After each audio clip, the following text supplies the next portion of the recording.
I'm Logan here with Brendan, and today we're kind of breaking our own rule here because we have a stipulation. Today, it's going to be a triple threat with our friend Emil. Plug yourself, Emil.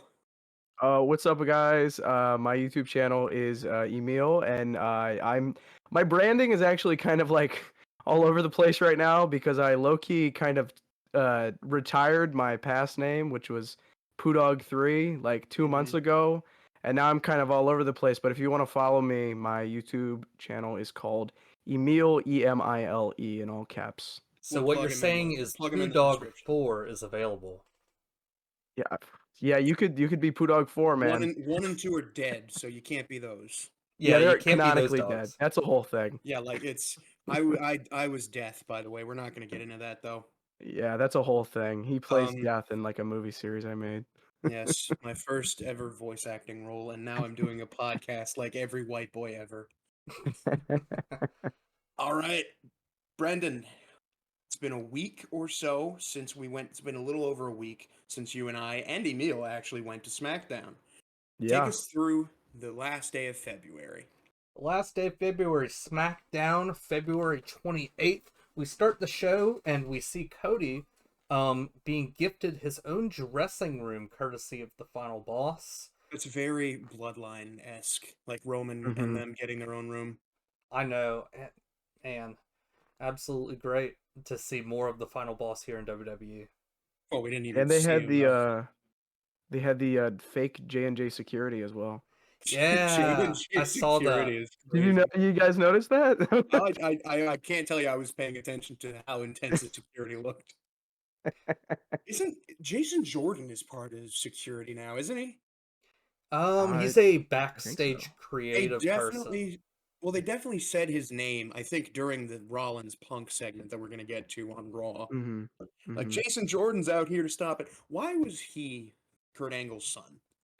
I don't know. It seemed like they picked the wrong guy, but Literally the wrong guy out of that tag team of him and Chad Gable. they had a 50-50 chance. Excuse me, Shorty G. We may be referring to him as something else. Stay tuned to the rest of the podcast. Yeah. El Pequeño G. Trish and Tiff are starting off the show tonight. They talk about how wonderful it is to be alive and well in Toronto, Ontario, Canada. Kind of a rip-off of another guy. Yeah. But Chelsea and Piper interrupt, and a match is made at that moment. And the match... I love Chelsea so much because she screamed at all this, Nick, you better not send a referee out here! I as much love as Chelsea Green gets from the IWC, it's never enough. It really isn't. Really isn't. Yeah, I put notes about that later in the show on NXT, but I'll get into that when we get there. But I think. yeah. Oh, sorry. Oh no! You were talking. Sorry. Triple threat. Yeah, we're figuring this out. Yeah, the triple threat. We're working into it. I think it is a little odd that match that they did. Because what they straight up had a title versus title match, just like, and no one talked about it. Oh yeah. Oh yeah. I mean, It wasn't title for title. Yeah. Yeah, it was title versus title though, which was, I don't know, they didn't even bring it up, I think, and that was kind of odd. But also, Chelsea Green having the title, it's not the women's U.S. title, it's the Chelsea Green title. That's what it is. Yeah, the greatest United States champion, female United States champion ever. Greatest, tallest, shortest, longest, and shortest reign, fastest. Yeah. Yeah. Yeah. Yeah. Yeah. This is what happens when you put three jackasses in a recording booth and give them microphones. I bet best they didn't give us guns, right? Okay. That'd be worse. That would be so much worse. You know what? Give us a camera and have us do phone booth boxing in a sound booth. Oh, that'd be hilarious. Hubris aside, I do think I would win. I am objectively the largest of the three of us. Yes. I just push you into the wall like a steel cage. All right, and so Yeah, we see Nick announce the tournament for Chelsea's US title, and Solo and Jacob are seen backstage talking. And Wrong U.S. title. oh, wrong US title? Oh, excuse me. Yes. Um, It was the men's U.S. title, and originally we were supposed to get a men's U.S. title match of LA Knight versus Shinsuke. Shinsuke Nakamura, Mhm. but like I put it here in the notes that Shinsuke's older brother Osamu Nishimura passed away. So rest in peace to him, and to Yes. Shinsuke and his family. We wish you all the best. Yeah, this was the Mhm. absolutely right thing to do. Triple H has done an amazing job of head of talent relations, and you can really tell with how he treats the locker room with situations like this. Yes. Yeah, and this is Yes. such a sudden thing, and it's awful, but we wish him all the best. Mhm. Absolutely. But Jacob is going to or excuse me, Solo is going to give up his spot to Jacob tonight in the United States tournament. Oh, brother. Yeah, looks like we know who the alpha is in this dynamic. I wish I had that soundboard you have, Brendan, so I could just press a button that says, "Oh, brother." Oh, should I start using it, by the way? Yeah, we'll worry about that later. I got You you. need to do a "I love you" solo button. I told Brendan this. I'm like, that first "I hate you" solo is gonna hit like crack. Yeah. I was really hoping we got it in New Orleans, but instead he got kicked in the face. Yeah, don't Mhm. give me any new ideas for sounds on the soundboard. He's got a few already. I could, well, I'm not sure if you can hear them, so I'll save them for after. Yeah, save him for Mhm. save him for another time. Oh my God, get us back on track. But we see backstage Cody Rhodes in his dressing room, his locker room, and he's got a guest with him. It's R-Truth. He eats all of Cody's sushi and he helps him weigh his options with what is gonna be his decision at the Elimination Chamber. What's up? Sushi is up in R-Truth's stomach. R-Truth with these he's getting food in like all of his segments. In the New The Orleans man, week he had that po' boy. I mean, Yeah, it is where's he getting all when in this New food, Orleans. man? I don't Well, he got Well, the The sushi Rock from apparently. yeah, supposedly so. The Rock was there in New Orleans. He might have actually like handed him that po' boy. He dead ass might have. They should have had Drew Brees give it to him. Hmm, I would have cried if I saw Drew Brees at that stadium. I would have too. Loved to. We miss you, Drew. Come back. But Jacob wins his match against Andrade, and after that, Shocking. So yeah, shocking. exactly. Shocking. Who would have Oh, thought? brother. Oh, brother. Seriously, my thing is, how do you find someone to reasonably pin Jacob Fatu? You don't. Because who No. in the WWE right now, besides like a BS small package like they did with Tony D'Angelo beating Obafemi, how do you have somebody like clean win over Jacob Fatu with how hard you've built him up right now? Triple threat, only way. Yeah, apparently so. Or Only Cliff. way, I guess. That's how I get pinned. Yeah. One of you pins each other in this triple threat. All I know is Ring that I'm going interference. over. Oh yeah, that's not gonna work for me, brother. I'm the jobber, man. I gotta take the pin. Yeah, looks You're like the, this you're the, match is going to end in DQ. Yeah. there is no DQ in a triple threat. Oh my goodness, Somebody it's comes out to help somebody. Emil's the Pete Dunne of this triple threat. Yeah. I've got to just take the pin just because like I don't know what we're doing with Because him. who else is gonna do it? Yeah. Oh my goodness. Oh, man. We see Oh, where were after we? the match between Andrade and Jacob Fatu, we see the Street Profits and Los Garza are getting a match night before, and before that match, DIY jumps the Profits, Pretty Deadly jumps the Profits, and Yes, boy. Machine Guns attack DIY. The SmackDown men's division is on fire. It is. Yep. It really You is. you could realistically have a 6-pack ladder match for the men's division on SmackDown alone. That's what I'm saying, man. Oh yeah, Brendan, So- he loves his ladder matches. Ladder matches are great, man. They are I don't great, but blame they you. don't. They It's are like a great, but pizza. here's my thing. He keeps saying that they need to have ladder matches for the mid card titles. We don't. Not For every at least year. one of them, you can. Probably Mhm. it would probably be for the U.S. title this year Yeah, if it's going to be for any which of them. that's 2 ladder matches going to SmackDown though. So that's because there's no way in hell the Raw men's tag team division is gonna get a ladder match. I think you do No, it If for there is IC. not a even a chance. division. I think you do it for IC. You have I think you Penta, can. you I Yeah, think you have can. Ludwig, I could see you have that. Sheamus, you have Braun, I could see you it have Pete happening, but I Dunne. feel like you could. I feel like with the guys in the mid card title picture on Raw could get away with a regular match, like a regular Fatal 4-way or a Fatal 5-way or something. Speaking of which, it's been a long time since we've seen Sheamus. Uh, yeah, it has. It's been a few weeks. Here's that fella.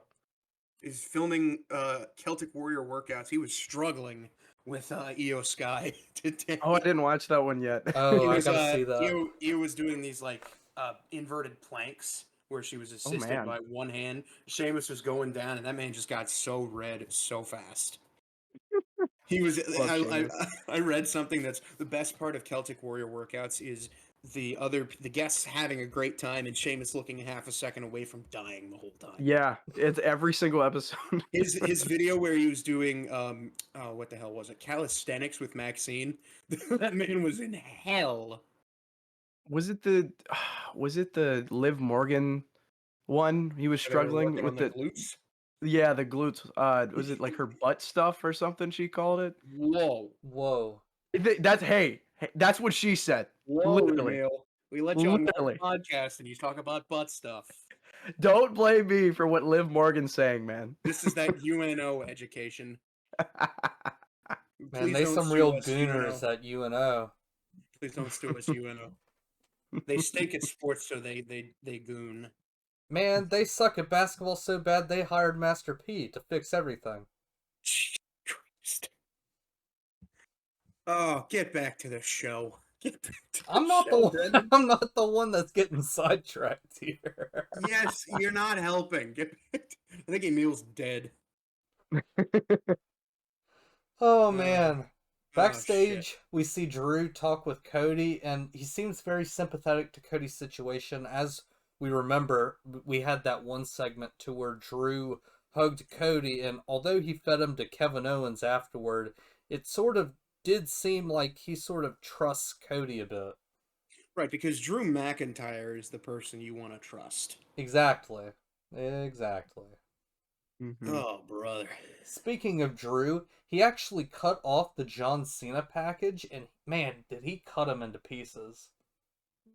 I love they did this with Ricky Saints' debut, where it seems like somebody's actually coming out to interrupt, rather than it being a scripted show. Yeah, I love it Yeah. whenever they do this. Lee Fitting is so much better than Kevin Dunn. It's probably the 50 billionth time that we've said this, but You should say it now, Emil. Yeah, I think Lee Fitting is a lot better than Kevin Dunn.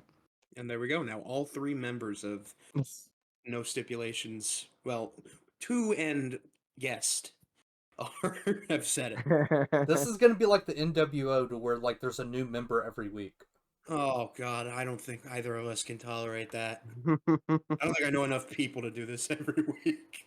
We'll just keep- think of we somebody. keep- We'll hire people on to do this. We bring back Emil, Pudog 1, Pudog 2, Pudog 3. Yeah, just have me as different Poo Dogs. I'll be You Poo gotta wear Dog the 3 next week. Wear a mustache. One of Yeah. these episodes. Oh man. I will take the necessary actions in editing to make that a possibility. It's like those secret interviews where they have the guy who's getting interviewed out of frame in the dark with his voice modulated. Mm-hmm. Have a You slight can pitch clearly up tell for who it Pudog. is sometimes. Just a slight pitch up for Pudog 2. And Brendan, you're not gonna get this joke, but we hear the bones rattling as he talks. Yeah. Poor guy. Is he I still miss out him. there? No, Is- man, he's not. They got Dude, his we're corpse? getting we're. I don't want to get into Poo Dog lore of the No Stipulation podcast. We'll start a Patreon, and that's where you reveal the Poo Dog Yeah, lore. disclose all the stuff that I don't say on my actual channel on Oh my the God. channel that is like not mine. It has nothing to do with it. We're just charging you money to see it. Yeah. Oh Christ. Oh, but Priest, he interrupts McIntyre, and as they look to get into it, Seth comes out, and they all reminisce about Money in the Bank in Toronto, and then Punk comes out, and that really gets everyone involved, and then after that, Cena's music hit, and out comes Logan Paul. I hate Logan Paul with a burning passion. It's not Yeah. heel hate. It's It's cheap. die It's cheap hate. heat. It's cheap It, heat, it's man. yeah, It's also scumbag in real life hate. yeah. It's a multitude of different reasons why we don't like Logan Paul, and it's And none of all it come has to do together with in a wrestling. collective gumbo of just hatred simmering to the top of the pot. God, Mhm. I wish he would just go away. Same here. He's gonna go away soon, hopefully. I was What's that I mean, Brendan? listen. What, are you gonna do something to him? Is that a promise? Hello? Uh-oh. I think He he might. got him. Logan Paul got him, I think. Mr. Beast got him. Mr. B. Oh, I'm back. Oh, there he is. Did you escape? Did you escape the Beast games? Let's just say that Logan Paul won't be in the news tomorrow. Oh Lord! Oh shoot. Oh, uh-oh. Brendan was gonna Smith, say- 24, found at the scene of the crime. I was Oh, gonna say that sorry, man. Go on. the Logan Paul, I don't listen to his podcast, but I listen to it when there is an interesting WWE wrestler or WWE affiliated person on there, and I listen to the Michael Cole podcast. Yeah. And Michael Cole, from what I think he's telling the truth on the podcast, says that Logan Paul, he's not getting go away heat. Hey, Michael Cole, I think you're wrong. I think Michael Cole is too corporate about it. Yeah, Even Logan Paul's definitely getting go away heat. let's say he's right. I Mhm. wouldn't call it go away heat. I'd call it disappear and die heat. Yeah, Yeah, not the kind like Edge used to get. We're going to talk about that in another episode of another series. but he's not Dominic Mysterio. Sorry, No. Brendan. oh no. I was just about to No, say Dominic that it's not Mysterio- Dominic Mysterio heat. Yeah, I love Dom. Yeah. I love to hate Dom. Mm-hmm. There's a difference. Dom's like, Yeah. I listened to his interview on the Impulsive, I guess we're going to call it that. Yeah. And you could tell he just had the most shit-eating grin the whole time. He's like, "You ever been to Japan?" Oh, that was hilarious. That I was so remember that. funny. God, I almost hope they make Dom a face at some point, just because I want to cheer for him. It looks I like want they him- might. Well, stay tuned. Dissolve the Judgment Day as it is. Bring back the Demon. Let Liv and Raquel do their own thing. Let Dominic be a single star. Ah, speaking of Liv and Raquel, we saw Hey-o. them previously in the night to where the former tag champs, they attacked Liv and Raquel, or Liv and Raquel attacked the former champs. Excuse me, I butchered that segue. Segue, Paul Blart. Yes. That was crazy. Now let's move on. Let's move on. This is called autism, children. Yeah, I'm sorry. I'm pretty aughts. No, I'm aughts. We might We're all be all aughts. Who knows? Who's more autistic? We're on the wrestling podcast, guys. All three of us. Yeah. The autism it's bouncing around our three windows on Discord like the DVD screensaver. That's a good Every time we get back on track, it hits the corner. Mm-hmm. Oh my god. We get LA versus Santos next, and LA wins off of the BFT from midair, and that got a was really big so pop. sick. That was cool. I loved It was it. really cool. I always Mhm. like when finishers can be varied. I think that's why I love Sweet Chin music so much, is you could do it from just about anywhere. Yeah. Yeah. Because something like the BFT is really, like, I guess, specific to set up, but they did this where it works so well, and it's, if you think about it, it's really just a catch and release face buster. But Mm-hmm. being able to do it off Santos hitting the Rana and then leaping off the top rope, I think that's a really good way to add unpredictability to a finish. Yeah, I think so too. absolutely. You have a banger of a segment between Sammy and KO, and then Is there ever anything where those two don't have a banger? honestly, I don't man, they kill everything that they have with each other. And including each other. Yeah. Literally, yeah. Miz talks with Cody about his decision, and Yeah, yeah, Miz Miz. is the one you want advice from. Mr. got KTFO'd in the main event of, what the hell was it, Mania 27 Yeah, Yeah. 27 in Atlanta. against Cena, where The Rock came out, Mhm. and how many people has The Rock stolen the main event from? A good bit. CM Punk for Obviously. sure. Oh yeah, I was gonna say that, but of Punk course. fans hate Rock fans, and And vice Yes. we have a Punk fan in our presence. Get your I piece out. hate. I don't like The Rock, man. I like him as just like a funny little guy that sometimes will appear in the crappy action movies. That's Kevin But Hart.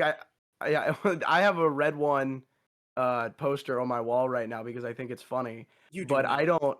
Yeah, because I got it for free at Jesus an Christ. AMC nearby. It was just there on the table, and I was like, "Look how funny that is!" It's Yeah, The Rock, they didn't and then give it to you. You stole it. yeah, I kind of stole it. I low-key stole it. Don't tell them. Don't Oh, tell I'm them. telling. But AMC, listen to our no, podcast. He did it. yeah, Oh my God. don't let them know. Don't let them know. But The Rock's all right What's the whenever address he's of that in. AMC? I'm not telling you that. I'm sure I can figure it out. Oh my God, get on with your Rock hate. I keep Uh, interrupting you. Rock is okay when he's in bad movies in Hollywood, but whenever he comes into my little WWE bubble and ruins CM Punk for me, I don't like that. But I do like sometimes he'll get Punk all fueled up, and we'll get to that later. Oh Dude, yeah. I did a little segue. Look at that. There you Hey, go. good job, Emil. We're already more organized than Dog Talk. For real. Don't tell Oh, Ethan. oh, you gotta get Ethan to listen to this episode. All we're gonna do is diss Ethan. Oh man, this is a lot of lore for the Patreon. Oh my God. Mello battles Braun Strowman, and Mello wins Eddie Guerrero style, throwing the chair at Braun I love Strowman. I love that so It was much. so funny. And it It's was a such a cool great way to protect Braun as It well. really is, because when Mhm. when he beat Braun on that count out a few SmackDowns ago, when Braun came to SmackDown, I thought that was cool. But then having him pay tribute to Latino Heat, that was hilarious. I like busted up laughing. Yeah, it's Mhm. clear that Braun is very protected on SmackDown as compared Well, to when he was on Raw. depends who you Yeah. put him with in a match. Yeah, for real. If you put him with Jacob Fatu, it's, hunting season. Nobody's protected against Jacob Mhm. Fatu. Exactly. Oh Jesus! Bailey, Naomi, and Bianca all talk about who wants to fight Liv the most and how the new tag champs for sure attack Jade, wink wink, Quote unquote. quote unquote. Mhm. And after that, we have the 6-woman tag match. And Roxy wins off of Pop Rocks, and Alexa appears after the match to attack You know Roxy. what? Roxanne, I think, has all the tools. She has everything you need to succeed as a wrestler. I agree, and despite her I'm not being disagreeing. 5'0". Yeah. She's God, people got weird about it on the internet, but I think her like mentorship with CM Punk is we're gonna see a lot of similarities between her and AJ, I guess, as you go on. Because Yeah. they're both small wrestlers who are feisty, loud, and strong enough. I think the weird internet stuff they can chill out with that because literally, dude, I love CM Punk. I grew up being such a huge CM Punk fan. Isn't she like she's around our age, Yeah, she's right? 23. Roxanne Yeah. is 23. Yeah. She's so young. Like it would make sense for her to have a fathership like with CM Punk. yeah, it's not like a romantic thing. That's a weird take that the internet would do that. Right, and especially when you think about it, definitely can't speak for what's going on in their private life, but as far as I know, AJ and Punk don't have children. So for him Mhm. to take in like younger wrestlers like Roxanne and Cora Jade, that makes logical sense Yeah. as like surrogate daughters. Mhm. And it's just the internet is disgusting. It really Yeah. is. Yeah, But are we surprised that the internet wrestling community is fucking disgusting? Yeah, not no, at that's all. not surprising at all. No. But I mean, back on my point, when a lot of people with the Sister Abigail just kind of sit there and take it, you look back, you saw her kind of flailing her arms like, "Oh God, no, no, no, no, not me, not me!" Mm-hmm. And I'll tell you what, when she hit that pop rocks, I was shocked that that ended the match. I think they're going to protect her finisher, at least for a Probably. while. That would make sense since I she's mean, like yeah, just getting onto the main roster. it's what it's a code red or destroyer, whatever. Mm-hmm. It's not the flashiest, but when she hits it on someone and it ends the match, it's impressive. Yeah. But then we get the main event. Yes. LA Knight, he won the triple threat off of Jacob's moonsault. He slides Jacob out of the ring and he takes the cover and he wins 1-2-3. Yeah, I mean, I Another guess great way to protect Jacob. also I think we kind of all knew what was going to happen here because it Mm-hmm. was originally supposed to be Knight versus Nakamura, but then the family Yeah. tragedy happened. It So makes it also is kind of like they did a good thing out of a bad situation because this made the United States Championship gain a lot more like uh importance, I guess, for lack of a better credibility, word. Credibility, yeah. Because LA Knight definitely like earned his way to get right? that title shot against Shinsuke now. Instead Whenever of that just like match is. I don't know yelling when into that the is. void. Yeah. Mm-hmm. I think it's going to happen either this coming SmackDown or the next SmackDown. Knight's probably going Yeah. to walk into Mania as US champ. Probably so. I I don't know can who see he's that gonna too. who do you think Ladder he's match. gonna wrestle? Do you think it's gonna be a ladder match? I feel like you're gonna have Mello for sure. Mm-hmm. I want Mello to walk out of Mania as a US champ, but I feel Yeah. like he's not gonna belt up until like SummerSlam or something. Yeah. I honestly think that WrestleMania 41 ends and the Raw after Mania, we both see the Usos with singles gold. Oh brother, Yeah, I know. Hate me for if that, you belt up Jimmy Uso, but the thing is that Melo's gonna take it off of Jimmy. Mm-hmm. but Jimmy's my just a thing, transitional champion. It's just so that we can have that cool little right? moment of, oh, they both have the Yeah, belts. I mean, that'll be cool. also my thing with if I were booking, I'd have Mello walk out of Mania as US champ. But Yeah, it'd be also, the I simplest don't way think you're to gonna get from A to have B. I don't think you're gonna have LA Knight have like a short reign like that. That doesn't really seem like Trips' style. Yeah, true, How true, long true. was his last one? How long was his Not last long reign? enough. From August to November. Yeah, I don't Yeah, remember it it being was very long. he won it at SummerSlam. He lost it at Survivor Series. Mm-hmm. That was hang on. When was SummerSlam 20? August, September, October, November. Well, Well, technically it three was months. August 3rd. Survivor Series. He didn't do too much either with that. I all I He remember really is he didn't. had that match against Ludwig in Germany, and then he did the Santos Escobar thing, and then he did like Shinsuke Nakamura He stuff. What I really should remember have. is he had a I lot of think Oh, defenses. he should have dropped the belt yeah. at Crown Jewel to either Andrade or Mello. I forgot he did that. I reminded myself of that as I was going through everything. I Yeah. think that was the I best forgot part he about messed up Crown the Jewel. whole. It was a good match. It It was a was a good great match. match. It just had a Hmm. bad ending. Yeah. November 30th. So LA Knight's U.S. title reign was 119 days. That's not bad. Yeah, not No. terrible. No, not bad. It's a pretty solid first title reign. Yeah. Hmm. And I think that's something Trips needs to become more comfortable with is quicker reigns. Because I talked about this in the last episode, Emil. I'm hoping you listen so you know what I'm talking about. But I went on this rant about how his long-term booking makes a short-term product difficult because you can tell he doesn't want to stray away from his plan that's 6 months down the road. Yeah, I totally agree with that. He doesn't take a lot of risks. I think as we're gonna see towards like the Monday Night Raw recap, Yeah, he's yeah. definitely taking a lot more risks now, and I think that's for the better. Hopefully, I, and it's not. Yeah, I don't know.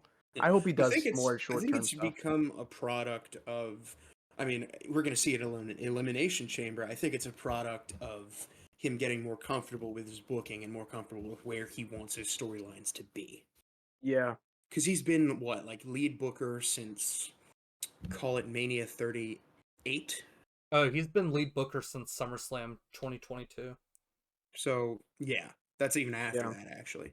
Mm-hmm. That's about a year and a half, 2.5, Mm-hmm.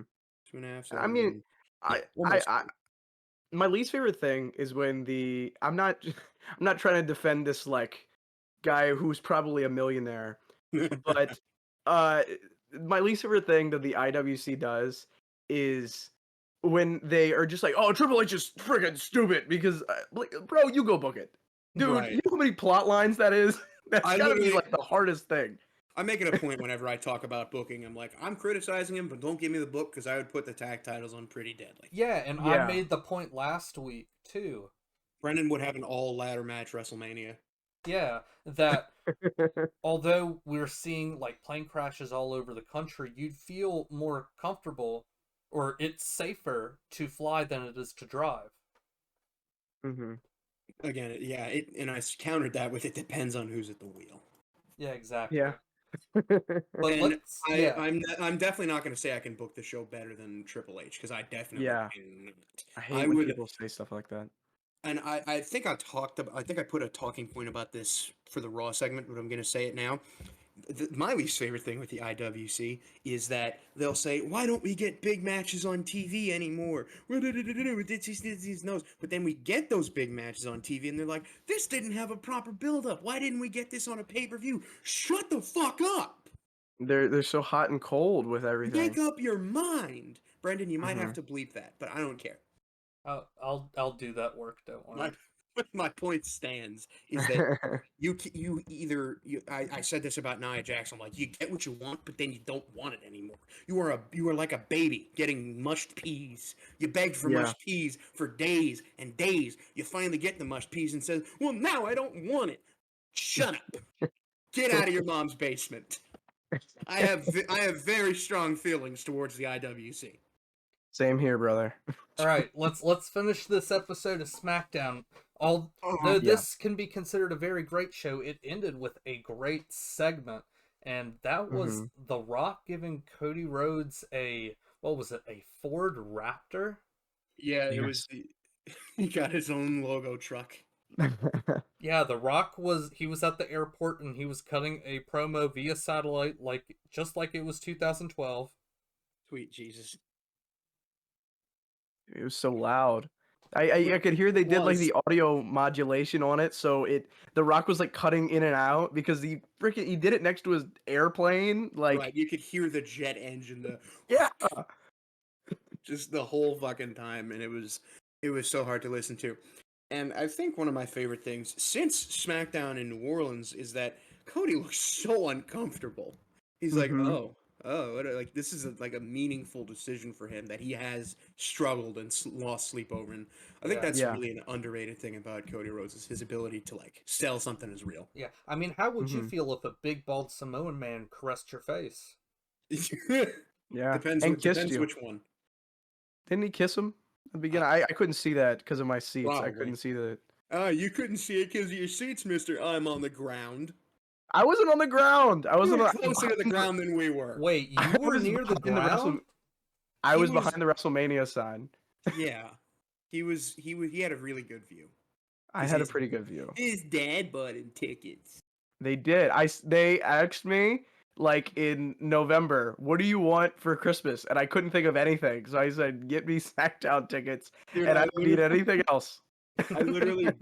I literally bought my SmackDown tickets the day we were filming the The doggies doggies, yeah. as we I were remember that. watching Survivor Series. Yeah. And then you text me like, "Hey, my dad got me tickets," and I'm like, "You mother." Sorry, man. It's okay. I still had a good time. I'm gonna have to probably pay for so much whenever because there's Yeah. no way they're paying for everything in for WrestleMania next year. I want to go to a lot, so I'm gonna have to Oh, pay a lot next year. I'm gonna make up dude. for it. Time to start My saving money, man. Yeah. My friend is having her wedding in Alaska in September of that year, so I have to make a decision. Do I go to my friend's wedding or do I go to WrestleMania? The choice At is least clear. one night, man. I'm not going to tell you what to do, but the choice is clear. Oh God. Use your judgment. Well, speaking of Judgment, we're going to the Elimination Chamber, and a member of the Judgment Day started the show off. How's that transition? Huh? That was fire. That was kind of I fire. give that a 8 out of 10. I'll take that. Yeah. I'll take that. Or That's a big B. booms. B's okay.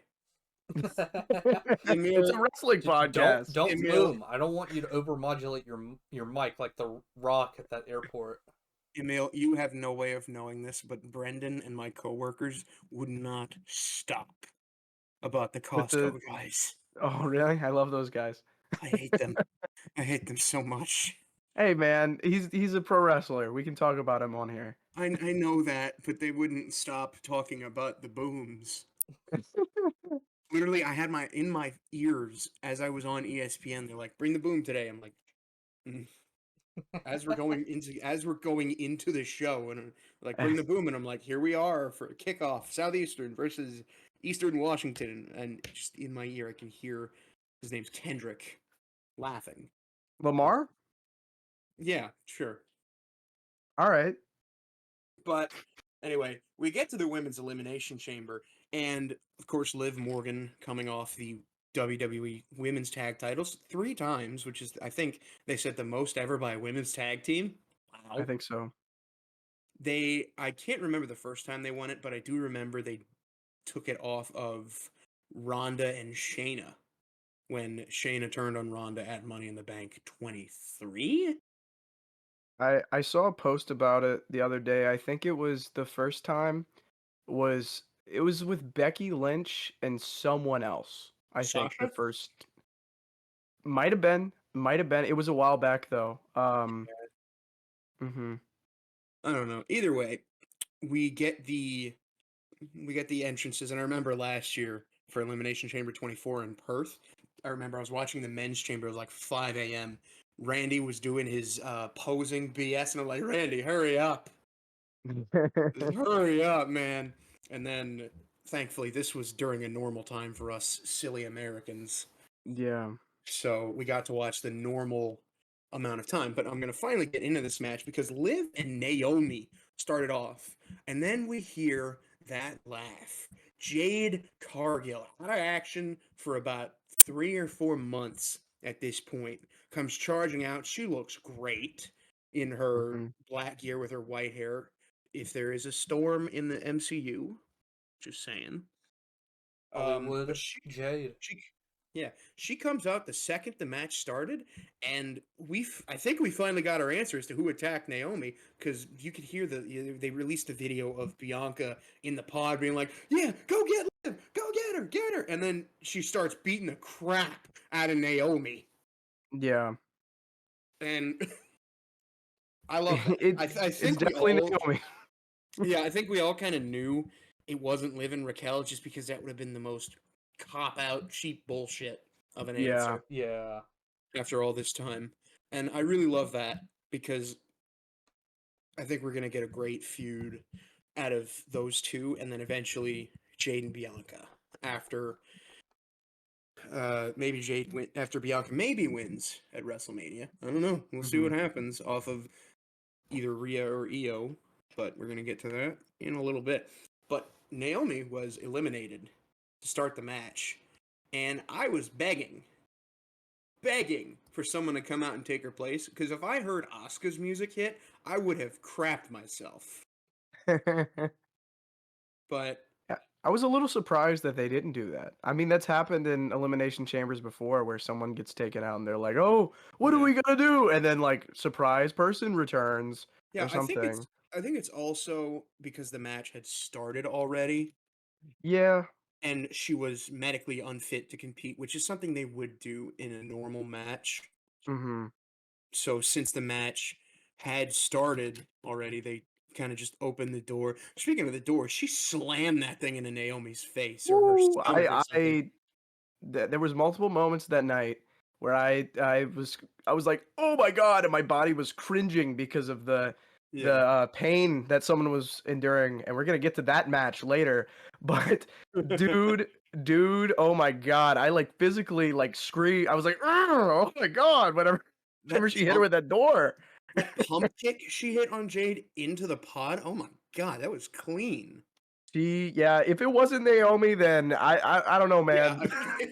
if Naomi wasn't the one who threw her into that car windshield, I'm scared of Jade Cargill now. Yeah.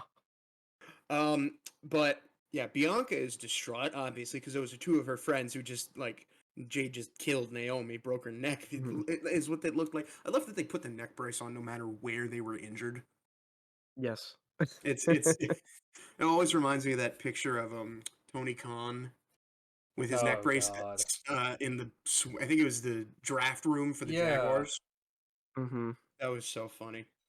But Bianca came next into the chamber, and she's such a good performer. She really is. She always has been, but it just feels like she's getting better by the day. Give her an Oscar for how she was screaming in that pod. Honestly. Yeah, we got 2 late entries, male and female. Stay tuned. Oh, brother. Roxanne Perez looked great in the match. I think she didn't have any eliminations, but she did look pretty strong. And it took, I'm going to get to this in a second. Bailey got eliminated next. Liv actually stole a finisher on Bailey, hitting Oblivion. And then a few sequences happened. And this is what I'm talking about with Roxanne. I think it took her a missed finish, a missed Pop Rocks, a Code Breaker, and a Twisted Bliss to eliminate her. And while she didn't have an elimination, she still looked, I think, pretty damn good for an NXT, at the moment, still an NXT wrestler. Yeah. Yeah, it took a lot to get her down, man. And she had matching gear with Punk, which the internet got weird about. Yeah. I think Roxanne is going to have gold by the end of 2025. I put it in the notes that by SummerSlam, but I'm not really confident in that. Yeah, I feel like she would be, I don't know, because she's so good. I feel like she shouldn't just go and get a mid-card championship title or something like that. I Right. think she should be like a case of like a Tiffy, you know? Right, but also, just with the top of the women's division, can you realistically have...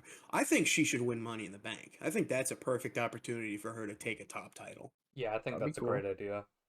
Mm-hmm. It's just like you said, with Tiffany, I think Yeah. it's a great opportunity for her to use her advantage, hit a Pop Rocks and pin whoever's the champion. But Mhm. speaking of pins, Liv rolled up Alexa and she pulled on Bianca's braid to like hold the pin, and that's clever. That's very clever. Yeah, it was. I put this in the notes. I said Liv is going to be a future Hall of Famer. She's really, despite how like lackluster her title reign was with the whole Rhea thing, she's one of the best women in the business right now. She is. She took that whip from, my God, what does Oh, Bianca that was. put? What does she put in her hair? I heard it's just her hair, which is crazy. I don't believe Like, that. And that's not I a don't diss on know. Bianca, but like, good God, Dude, what is in I that? don't know, man. It's a Oh, lot of man. hair, dude. But the end of the women's chamber match, like a lot of the time with wrestling, yeah, I'm immersed. I'm like, oh, this is fun. This is great. Check Twitter for a minute. But then this match had me captivated at the end because it was that brilliant sequence of counters of near finishers. Bianca almost hits a Mhm. KOD, Liv hits a codebreaker, almost hits an Oblivion, and then Bianca fights through that, hits the Kiss of Death, and she is going to WrestleMania. And I really don't think I can think of a moment where the KOD was kicked out of. Yeah, I remember you asked me. I'm not sure if it has or not, but I think if it hadn't, we would probably know about it. I'm not It's sure. a very, very protected finisher. Mhm. And I remember, Brendan, we had the idea of the go through finishers and figure out what they would just be called, like, tangentially. And I heard them say, Bianca, that the KOD is it's a torture rack into a face buster. Yeah, And good explanation. yeah, I Yeah. love reading the technical aspects of wrestling because the Batista bomb, for example, is just a gut wrench sit out power bomb. Mhm. And it's so fun when they put names to these finishers. And then there's some finishers who just have like a normal name, like the spear, for example. Yeah. It's just several people have used the spear as a finisher because it's that damn good. Mhm. Oh, then the next segment we had Trish Stratus versus Trish Stratus and Tiffany Stratton. I call them Trishy time. versus Candice LeRae and Nia Jax. And I'm very glad Candice is getting her PLE match because she's been working for a long time. I mean, we all saw her have that match against Zoe Stark for the women's speed title. Yeah. And she's been in the business a long time, and I think with the introduction of the women's mid-card titles, it's going to be an opportunity for a lot of underutilized and underappreciated women like Candice LeRae to get their moment in the sun. Yeah, I definitely think they should start. It shouldn't just be like two people. It feels like the worst part about the mid card titles right now is it feels like there's like two people in each division. Right. Like there's so many opportunities. Like you said, Candice LeRae, she could do so much with that division, and I don't know. I hope that she's utilized more. Yeah, I do feel like this, like I said, is a case of Triple H caring more about his long-term booking than Mhm. his short-term product. But I'm sure as time goes on, we're gonna get more comfortable. I think Zelina's probably gonna take the title off of Chelsea Yeah. just because all those vignettes. And I'm Mhm. excited. I'm excited for Zelina Vega's singles reign. I love Zelina Vega.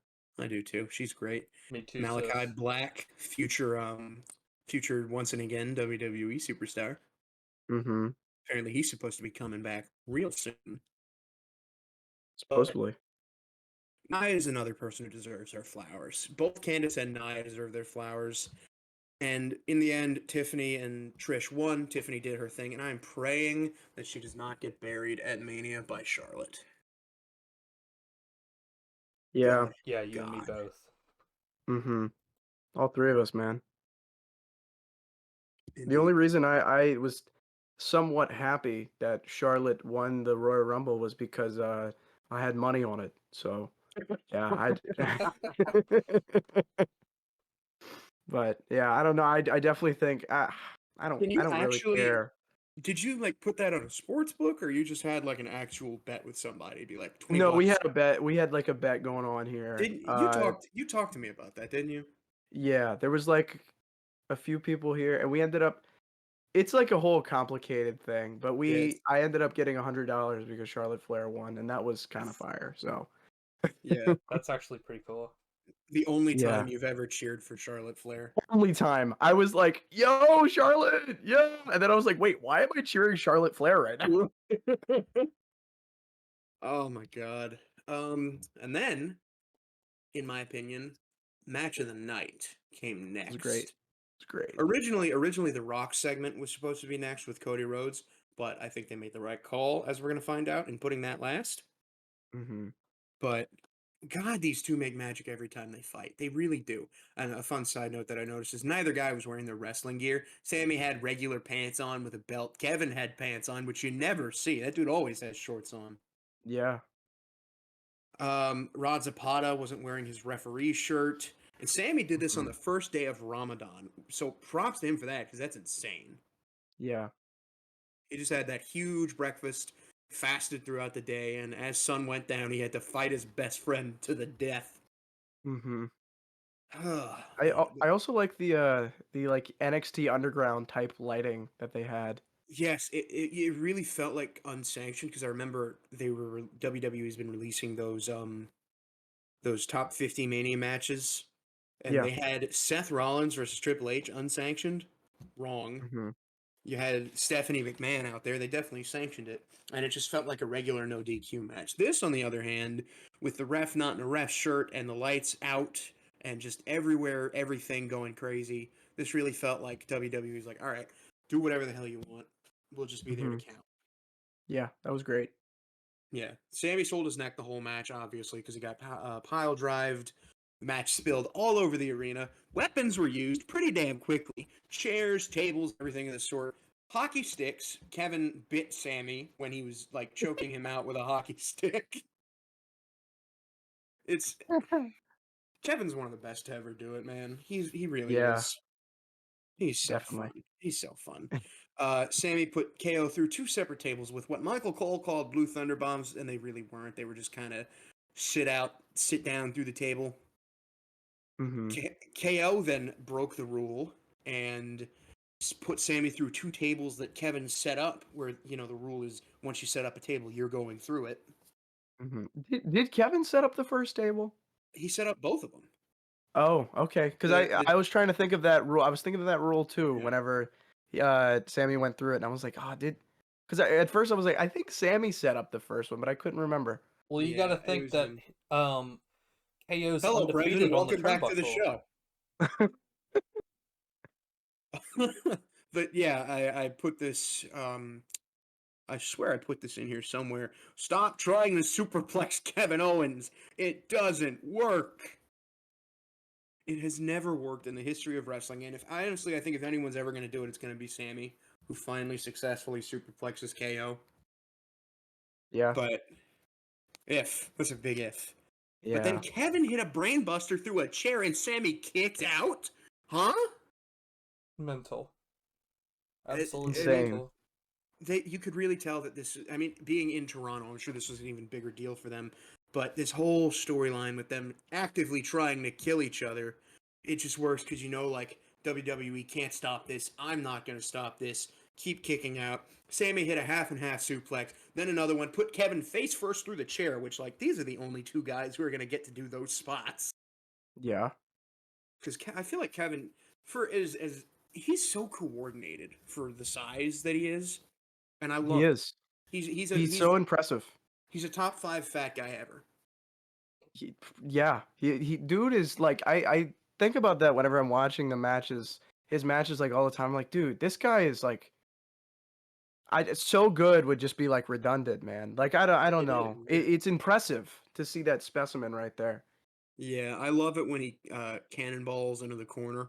He does it like suck it, and then hits him with a Yeah. cannonball. Uh-huh. If I tried to do that, I'd break my neck. But then, Gotta be one of speaking, the oh sorry. no, go ahead, go ahead. Gotta be one of the best big guy wrestlers that isn't Samoan. Yeah, And hates Samoans, actually. famous enemy of Samoa, Yeah. Kevin Owens. But speaking of broken neck, Sammy actually went to hit a Luva kick, and Kevin pulled Rod Zapata in the way. Chuck Robinson makes his famous run down the ramp to count, gets the 2 count, and Kevin knocks him the fuck out. There's just so many insane spots in this match. We had the barbed wire chair, which apparently wasn't shaved down or gimmicked at all. Oh Lord. Yeah, there At was the a whole debate in my living room about whether it was or not. Yeah, I can't remember if it was Fightful or What Culture Wrestling, but I think it was somebody put out. WrestleVotes, actually. It was one of those. There's so many damn wrestling news sources. Yeah, and they're all like wrestle whatever wrestle Right. something.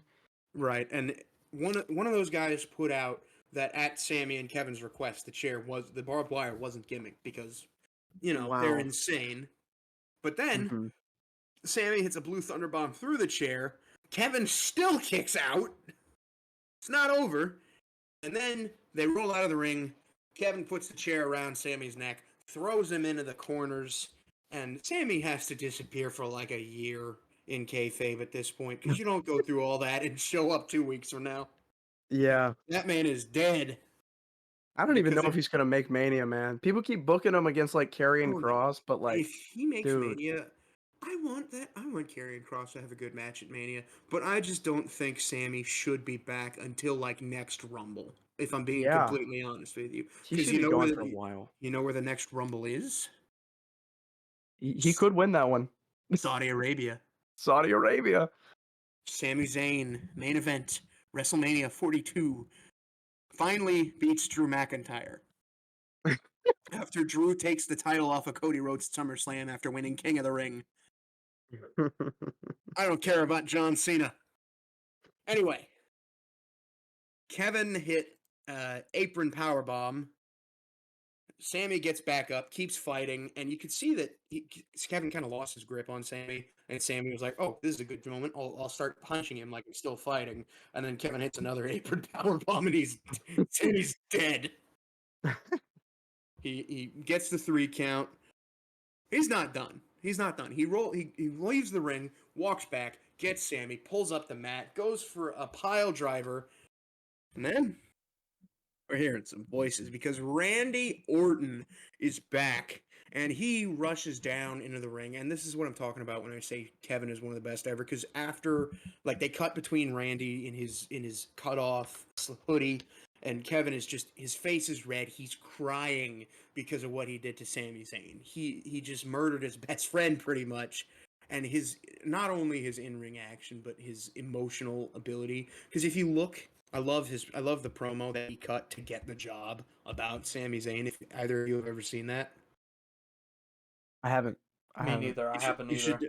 should definitely look that up because it was he was saying like, yeah, I mean, they said go take a break, we'll come back, we'll cut some promos, and he's literally went in there, he went into the bathroom, he cried, and he came out and cut a damn good promo about how he was jealous of Sammy getting that WWE contract. Wow. Yeah. Well, that's awesome. It really is, because this is one of the things that I talk about with their storyline going so far back, and you guys definitely should look into that because it's a really good promo. Yeah. Yeah, I'll have to look at that. Yeah. Uh-huh. Randy gets in the ring. He grabs the steel chair. He's looking at Kevin. He's like, "Should I hit him?" And the crowd, I'm pretty sure they were chanting, "Punt, punt, punt." There were Randy punt chants. adjusts the knee pad. You'll never hear a punt chant outside of wrestling. You're not going to go watch, unless it's like Pat McAfee, and even then, he got so much heat for the Canada stuff. We're not going to get into the politics of it because, let's be honest, none of us are qualified, and despite our opinions that are right, we're not going to talk about it on this episode. Yeah, we talk about wrestling, nothing else. On the Patreon podcast politics. Mm-hmm. Oh God. We have two tiers. The $3 tier is the Poo Dog lore, and the $5 tier is the political opinions. But yeah, Randy adjusts the knee pad, backs up, goes to kick the skull out of Kevin Owens, and the security stops him. You losers! That match. Hashtag let Randy punt. First of all, that match was just so. Like it went so. It took like, what was it, like 25 minutes? It felt like an hour, and I mean that in It the best did. way possible. No, it did. It felt like an hour because I was just like, dude, how long are they gonna just keep enduring this? Like, I was like, dude, okay, that's got to put him away. Okay, well, that's got to put him away. And no, No, it's just, nothing. and I think that's the best thing they could have done with an unsanctioned match, because it's like Mm-hmm. referee can't make a stoppage, so it doesn't matter if you're kicking out on instinct or if you're just trying to keep fighting. It's not going to stop until you get the 1, 2, 3. Yeah. Let's see. I wonder if I can find how long this match was. Let's go to Cage Match. It's got a 9.01 on Cage Match. Doesn't have a time. Not that I can see.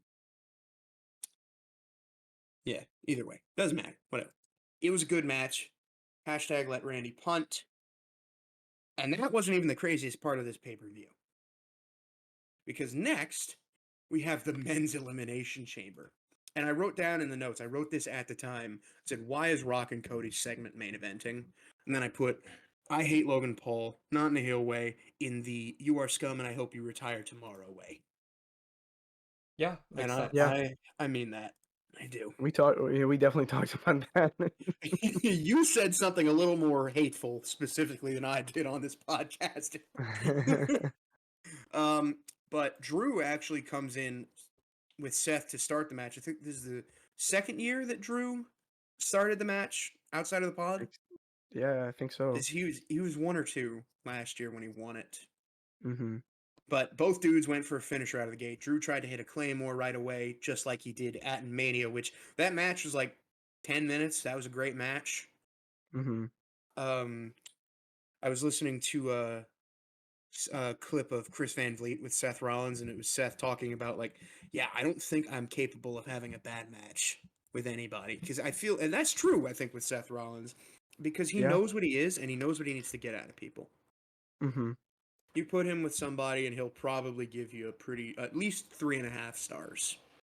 Yeah, he's got the whole he could wrestle a broom type thing going on. And Brendan, you and I have talked about this, despite Seth technically being the number 2 guy, how he's like the Hogan to Roman's, or excuse me, he's the Macho Man to Roman's Hogan. Mm-hmm. He's I agree. he's the number 2 guy, and a lot of people think he could be number 1. I think he should be number 1, but that's a story for another podcast. Yeah. Absolutely. I agree with that too. We're That already might in be like after our segment that we record today. That could be episode 2. maybe so, maybe so. I wrote this. I love the chatter from the guys in the pods when they're not in it yet. Like, Emil, I'm sure you noticed. Punk was like, "Harper, do it again, yes." Yeah. When, Also, the when whole storyline with Punk in that light. yeah, he kept Oh, trying that to was fix great. it. Yeah. Oh, but I just love the chatter when they're in the pods, especially when they release it afterwards. And Mm-hmm. as much crap as I talk about Logan Paul, it was really funny last year. Remember, he drew that picture of Kevin Owens. They edited it to where, like, this is Kevin Owens, and then they cut it to where Kevin had locked himself in the pod and was just slamming Logan against the Yeah. door. That was And it's, great. it's just so funny to me. I saw he had This year written he something else on the pod. This Probably. match. I didn't see what it was, Yeah, and I didn't see I anything on saw what it social was. media. What was it? I saw what it was. It was so he wrote OVO on the pod because Drake was in the crowd, but they Oh, didn't talk God. about Drake being in the crowd because Hallelujah.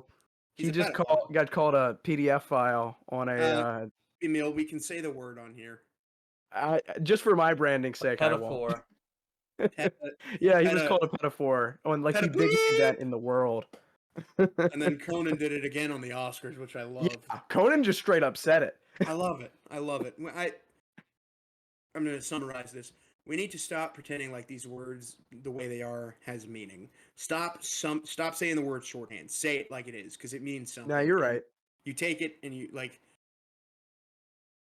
Anyway, You're right. Priest comes out next, and the whoever puts on these matches really likes that spot with the Tree of Woe into a superplex powerbomb spot. Mhm. You guys notice that? Because I've seen that. At least Yeah, I've 5 noticed it times. too. They did it Yeah. in the women's match. Mhm. I'm pretty sure they did it again on. They did it on SmackDown. I'm pretty sure. I think so. In the triple threat. It's a Yeah. good spot, but I just feel like it shouldn't be that often. Mhm. And then my next bullet point just says Logan Paul. And that's it. He's out. He's out of the pod. Yeah. Priest really taking the bisexual Undertaker thing to heart because he did the old school stuff, but he did a Mhm. Hurricane Rana off of it, which love Taker. He would not have done that. No. Taker would have broken his neck trying to do that. But then out comes Cena for the final Elimination Chamber match of his career. Super Cena doing some shit right out of the gates. Attitude adjustment, 5 moves of doom, another attitude adjustment, and Cena was seconds away from eliminating Logan Paul, and then Drew hit a Claymore. But vindication, he got rolled up by Damien and eliminated. Why did you stop Cena from eliminating Logan Paul? I don't I know. don't know, man. I thought Drew would understand. Either way. He had to do his new gimmick of getting rolled up in every single match. Drew's new gimmick of looking like a dumbass at all Yeah. times. You know what? Whatever. Logan Paul hits a frog splash from the top of the pod to eliminate Priest. And I put this, and I mean it, he should be selling insurance, not being famous. Yeah. I don't see a problem with that. Then your boy Emil. Then Emil, your boy, Punk. Yeah, I is came last from the one out. chamber out next. Yeah. Seth was they eliminated Logan Paul. Well, I actually put this whatever. Doesn't matter. Seth says Punk's ass is his. Cena pulls him away from Punk. Logan Paul lariats them both. Then Punk hits Paul with a GTS and eliminates him. And Emil, I know your heart lifted when that happened. No, literally, I was gonna bring this up because this was something I was thinking about. When this happened, I was I was sitting there watching it, and I really think my whole life flashed before my eyes. Like right as he did that, I was like, oh no, not like this. Oh my god! But then you got the 1, 2, 3 on Logan Paul, and I'm sure that was That was so relieving Yeah, for you. I that was. texted you. I texted you about this. I'm like, I bet you're freaking out right about now. I wasn't freaking out, but I was like, okay, good. Maybe it won't be Logan Paul versus That was a genuine fear of mine going into Oh this, yeah, that it would be Logan Paul versus CM Punk at WrestleMania. And poor I'm AJ so happy Styles. it's probably not. I'm fine with AJ Styles because they AJ could probably put on a Styles. pretty good match. AJ, for how good he is, has such a lackluster WrestleMania catalog, but we're gonna get into that another time Yeah. because our final three in this match: Seth Rollins, CM Punk, and John Cena. And what a final three that is! Three future Hall of Famers. The Hmm. storytelling in this match was elite. Yeah. Rollins hit the buckle bomb onto the steel cage. Then he sent Cena through the pod. But then everybody ends up back in the ring. Cena hits Punk hits a GTS. Cena picks up Seth into an attitude adjustment, eliminates him. Holy shit! Seth with a stomp to Punk outside of the ring. Cena locks in the STF, apologizing for this, and then Seth is just yelling for Punk to die. That's That some was Yeah. insane hater shit, man. Uh huh. die. It's he It did could that. be. See, it could be worse for Punk. That's why I don't get too mad at that. But it Right. could be worse. He could be getting booked like horrible storylines. At least when he loses, it's like, oh my god, that was like kind of beautiful. He could have faced Logan Paul at WrestleMania. Yes, yes, and that's when I would get upset. Yeah, It it could could be always so be much worse. worse. It could Yes. be so much worse. But either way, Punk passes out, and John Cena is going to WrestleMania to face Cody Rhodes. And I wrote this bullet point in the moment because I didn't know what was going to happen next. But I said Punk has to call in his favor, right? But I feel like we're going to get Seth and Punk, at least that match at Mania, unless Roman arrives and interferes with that. Because we got that steel cage match next week. Yeah. And Hmm. I'm excited. I'm excited about that. But then you have the IWC complaining, like, why isn't this on a pay-per-view? Shut up! Yeah, dude. Shut up already! They're complaining about that? It's in Madison Square Garden. Right! It's basically a pay-per-view. It is. It's like Besides, there are also no pay-per-views between Chamber and Mania. So, Yeah. do you want them to just fight each other every day until they get this match on April 19th or 20th? Like, oh my god. Yeah. But as the cage lifts, Cody's music hits because we got that Mhm. segment next, and Cena stays in the ring. And at the time, I was wondering, why the hell is Cena? Why is he still in the ring? Are we just gonna get that face off before Mania? And then Rock's "Give you some mail," and then we hear Fiend, and Travis Scott is out there, and Rock, I noted, doesn't have his ego title on him today, which was surprising. He But didn't have it in New Orleans though, right? uh, he might. I I don't can't remember, recall if he honestly. did or not. I don't think he did. Cena was still in the ring for this. I put, why is Travis Scott here? Cody gives this promo about how his soul wasn't even his at this point, which I loved because he's the new face, Mhm. especially after what happens next. He says, "Rock, Brennan, get the bleep button ready. Go fuck yourself." But then we get the moment. A moment that literally feels like a horror story as I'm talking about it. Cena locks eyes with The Rock. Rock gives him the signal he slices his throat, he says, "Go for the kill." And John Cena turns heel. Holy shit. Yeah.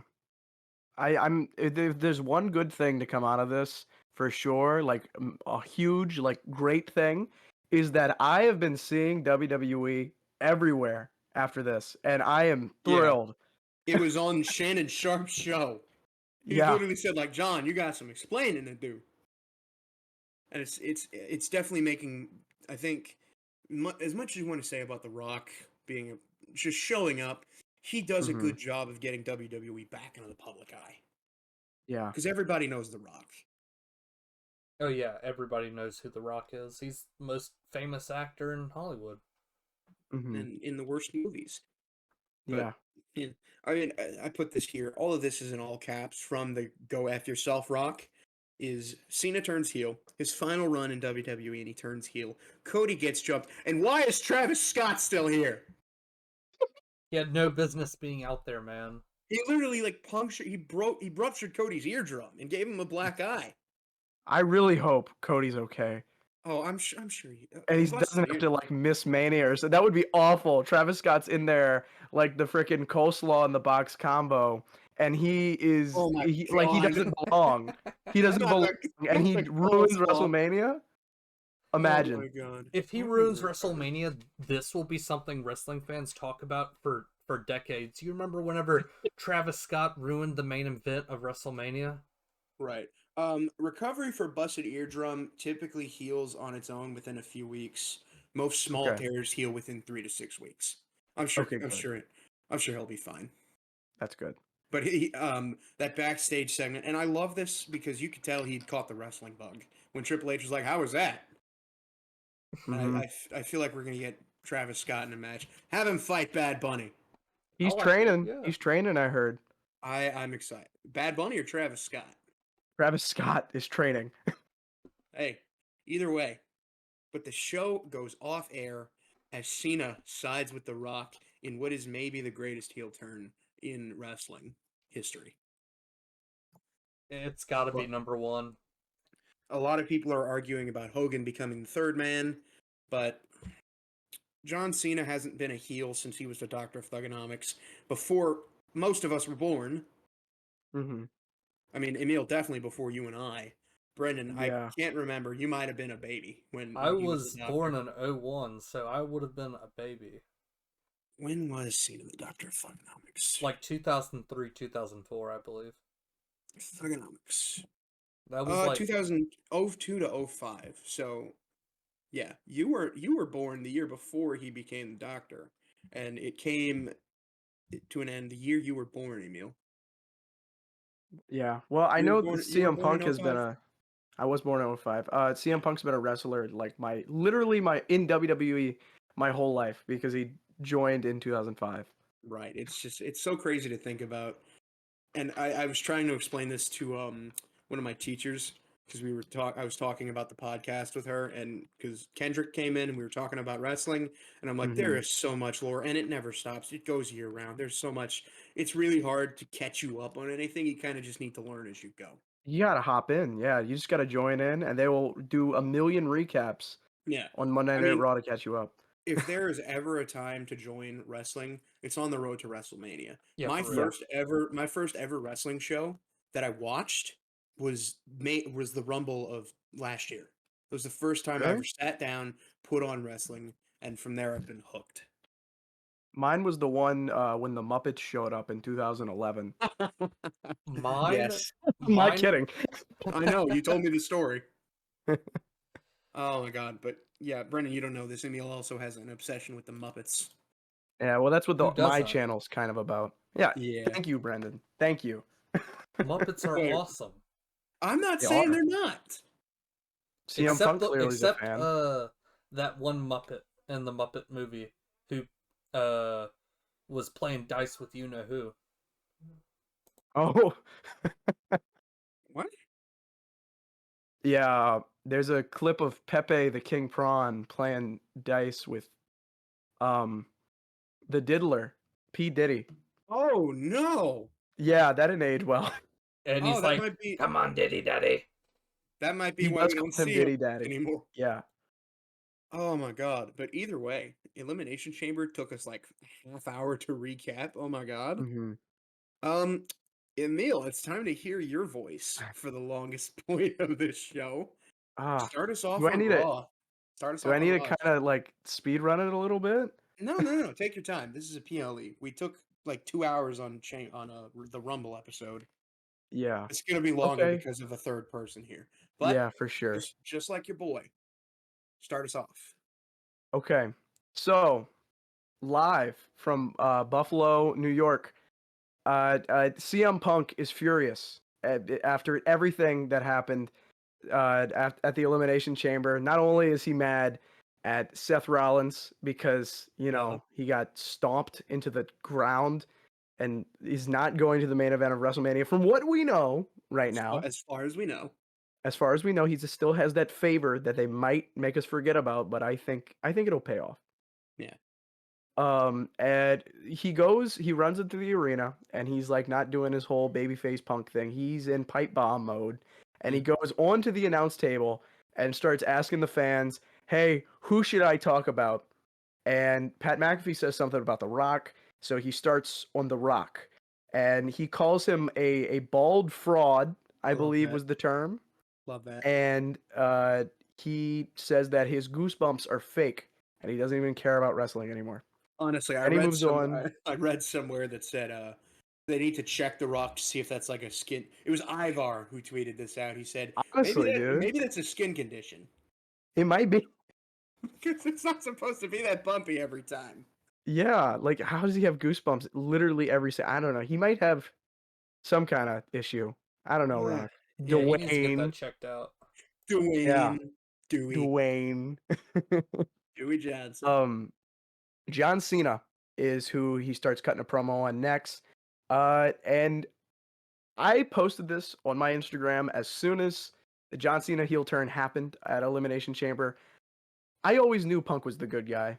I always was pulling for Punk, and Punk is like, I really had to deal with your hustle, loyalty, and respect crap for years, and now this you pull this.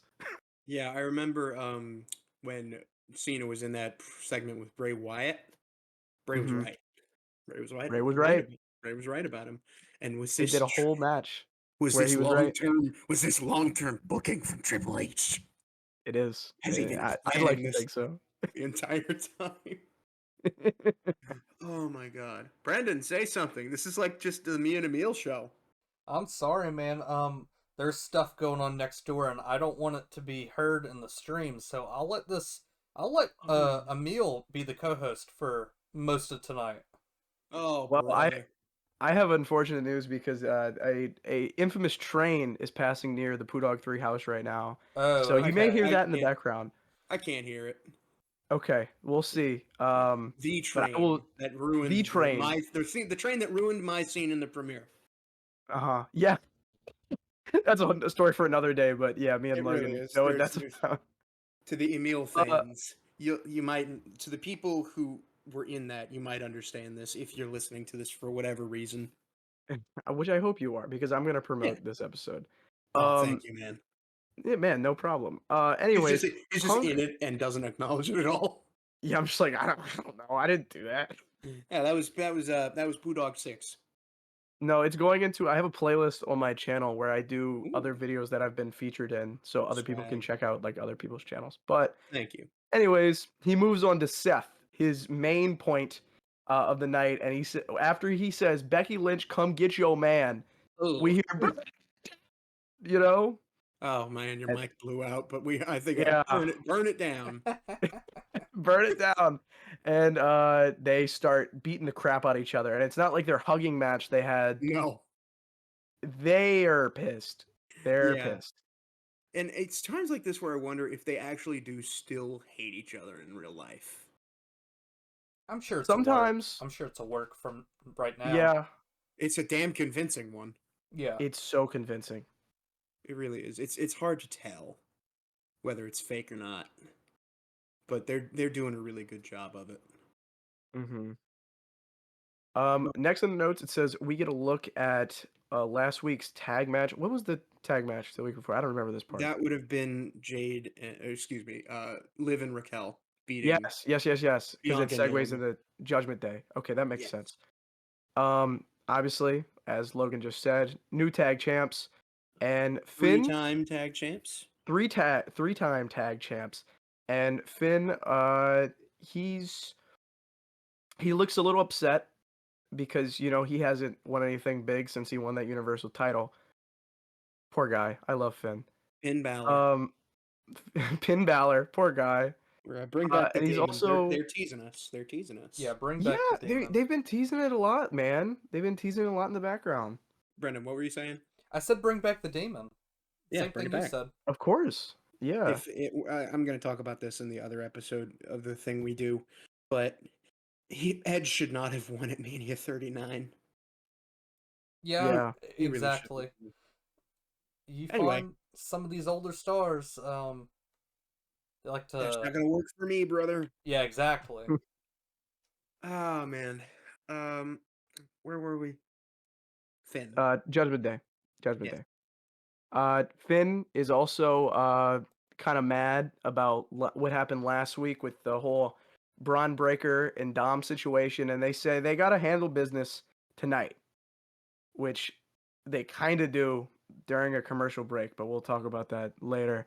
Next we have Otis in the ring Jeez.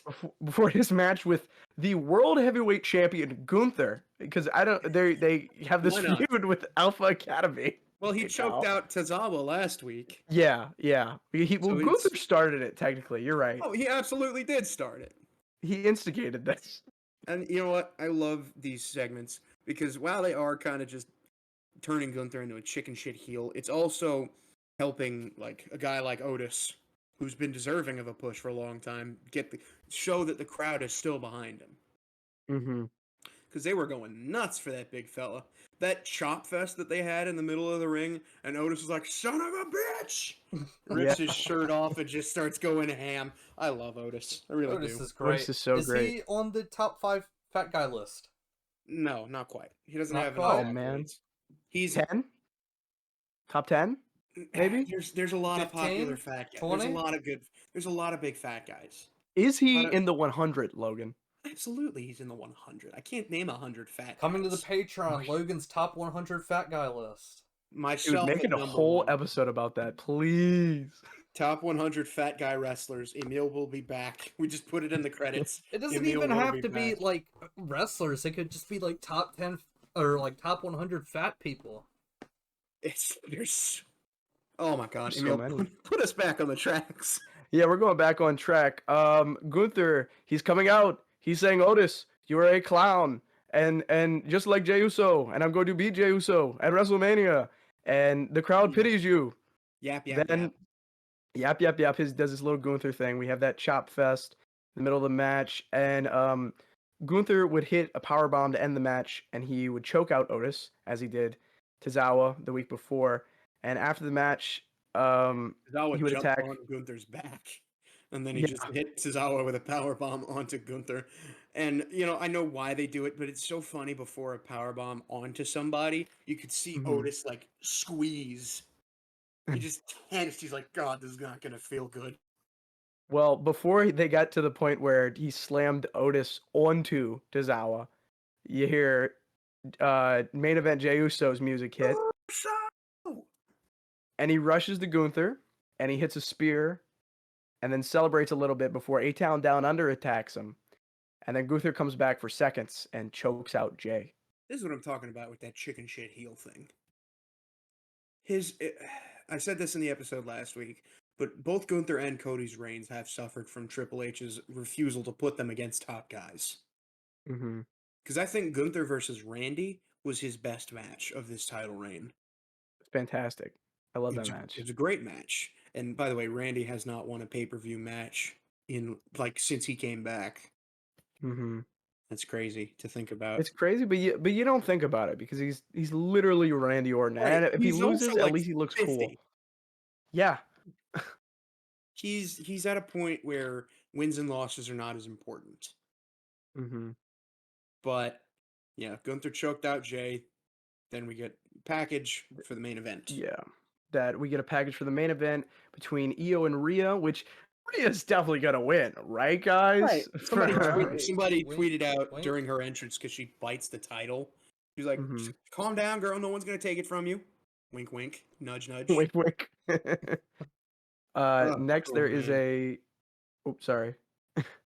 No. Next is. Oh, okay. Never mind. I thought you guys were trying to say something. No. Next, there's a women's IC title match between Ivy Nile and Lyra Valkyria. But before that, AJ Styles is asked what he thought about John Cena turning heel, and Karrion Kross. He's acted a little freaky in that. I love Cross. I love Karrion Kross. He was just being a little devil on AJ Styles' shoulder. Right. And AJ literally asked him, like, "Are you trying to be the devil on my shoulder?" And Cross was like, "Yeah." he's like, yeah. I also noticed this weird details that Cross seems to With the hair. wear his hair in Yeah. the style Just of like who the guys he's talking to. to. Wore it half up, half down with Sam, and he's wearing it down with AJ. And Cross confirmed that on Twitter. He's like, "You got a good eye." Oh wow, yeah, I didn't notice that. That's cool. Yeah, That is it's really actually cool. that's actually a psychological practice where mirroring makes yourself look more, I guess, friendly to people. Where it's like, oh, Hmm. I recognize that. My body feels safe with that. Let's talk. And I guess That's it's a fun way to include Cross as like the devil on the shoulder, where he's like literally trying to get into you. yeah, yeah, that is actually really sick.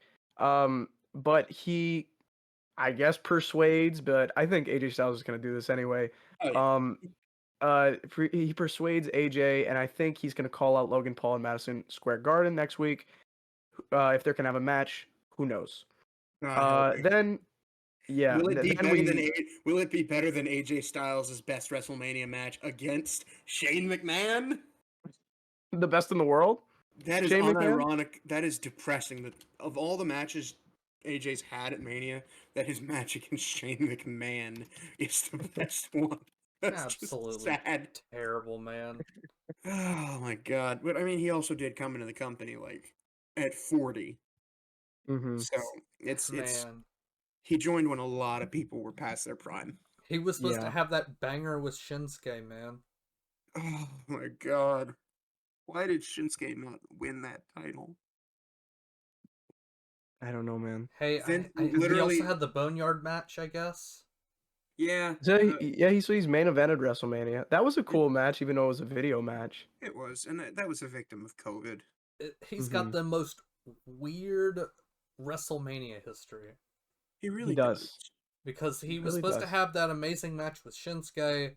He gave The Undertaker his last WrestleMania match. Yeah. It's just crazy. Like, what the hell? This is all over the place. Because his match Mhm. before that was against John Cena, and it was a squash match. What the hell? What the hell happened during Mania 34? What was Vince on He was for that? tweaking, man. He Yeah, really was. That was insane. See, he that's why was the people senile. always are like, yeah, he's senile, and that's why people are always like, oh, why is New Orleans getting another WrestleMania, dude? The last one sucked. The The last one shitty ones sucks. make money. That's Yeah. why. 30 was Hmm. excellent. 30 was like the Daniel Bryan storyline they did was really good, but then Miracle there on is Bourbon some like Street. questionable things, like the whole Brock Lesnar beating Undertaker. That's Yeah. Well, here's the fun thing. Brock Lesnar, weird sex pervert. He's not real anymore. So Taker never lost at Mania until Roman Reigns. yeah, and it honestly makes more sense to lose to Roman Reigns. Eh. eh. Eh, yeah. I Well, agree. it makes more Brock sense than didn't need Brock. anything to Let's make him stop feel like a Hmm. talking. big name. Let's stop talking about that guy. Yeah, we'll stop talking about him. What we will He's talk about yes. is the Women's Intercontinental Championship match with Lyra Valkyria retaining by hitting. Is it the Nightwing or just Nightwing? I think it's called Nightwing, but I think when you're talking about the movie, you call it the Nightwing. The Nightwing. 'Cause, I mean, Okay. it's basically like an what's the word? It's a somewhat changed one-winged angel. Like a double entendre or something like that. No. I don't know what the hell I'm talking about. This He is why I chimes in stay for one. muted. He chimes in for 1 second and he says something completely nonsensical. Modified one-winged angel. Hmm. It's a sit Uh, out like pump handles power bomb or something. Whatever. Oh, I thought you were talking about the way in which he pronounces it, whether it's the Nightwing or just Nightwing. Oh. No. Mobby. I don't know. It doesn't really matter that much. This is why I stay Anyways, muted, man. Oh my god. It's okay, Brendan. We love you anyway.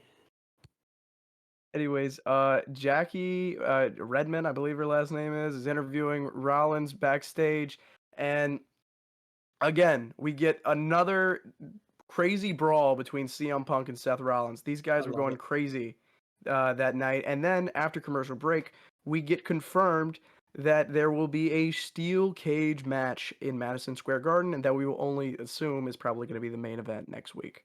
It Steel better cage be. match. Unless Steel The cage. Rock comes out again. Oh, just wait till the Tribal Chiefs music hit, and that's our triple threat match. Mm-hmm. Oh, Yeah, Rock's gonna be like, "Yeah, I'm coming to Madison Square Garden." Why?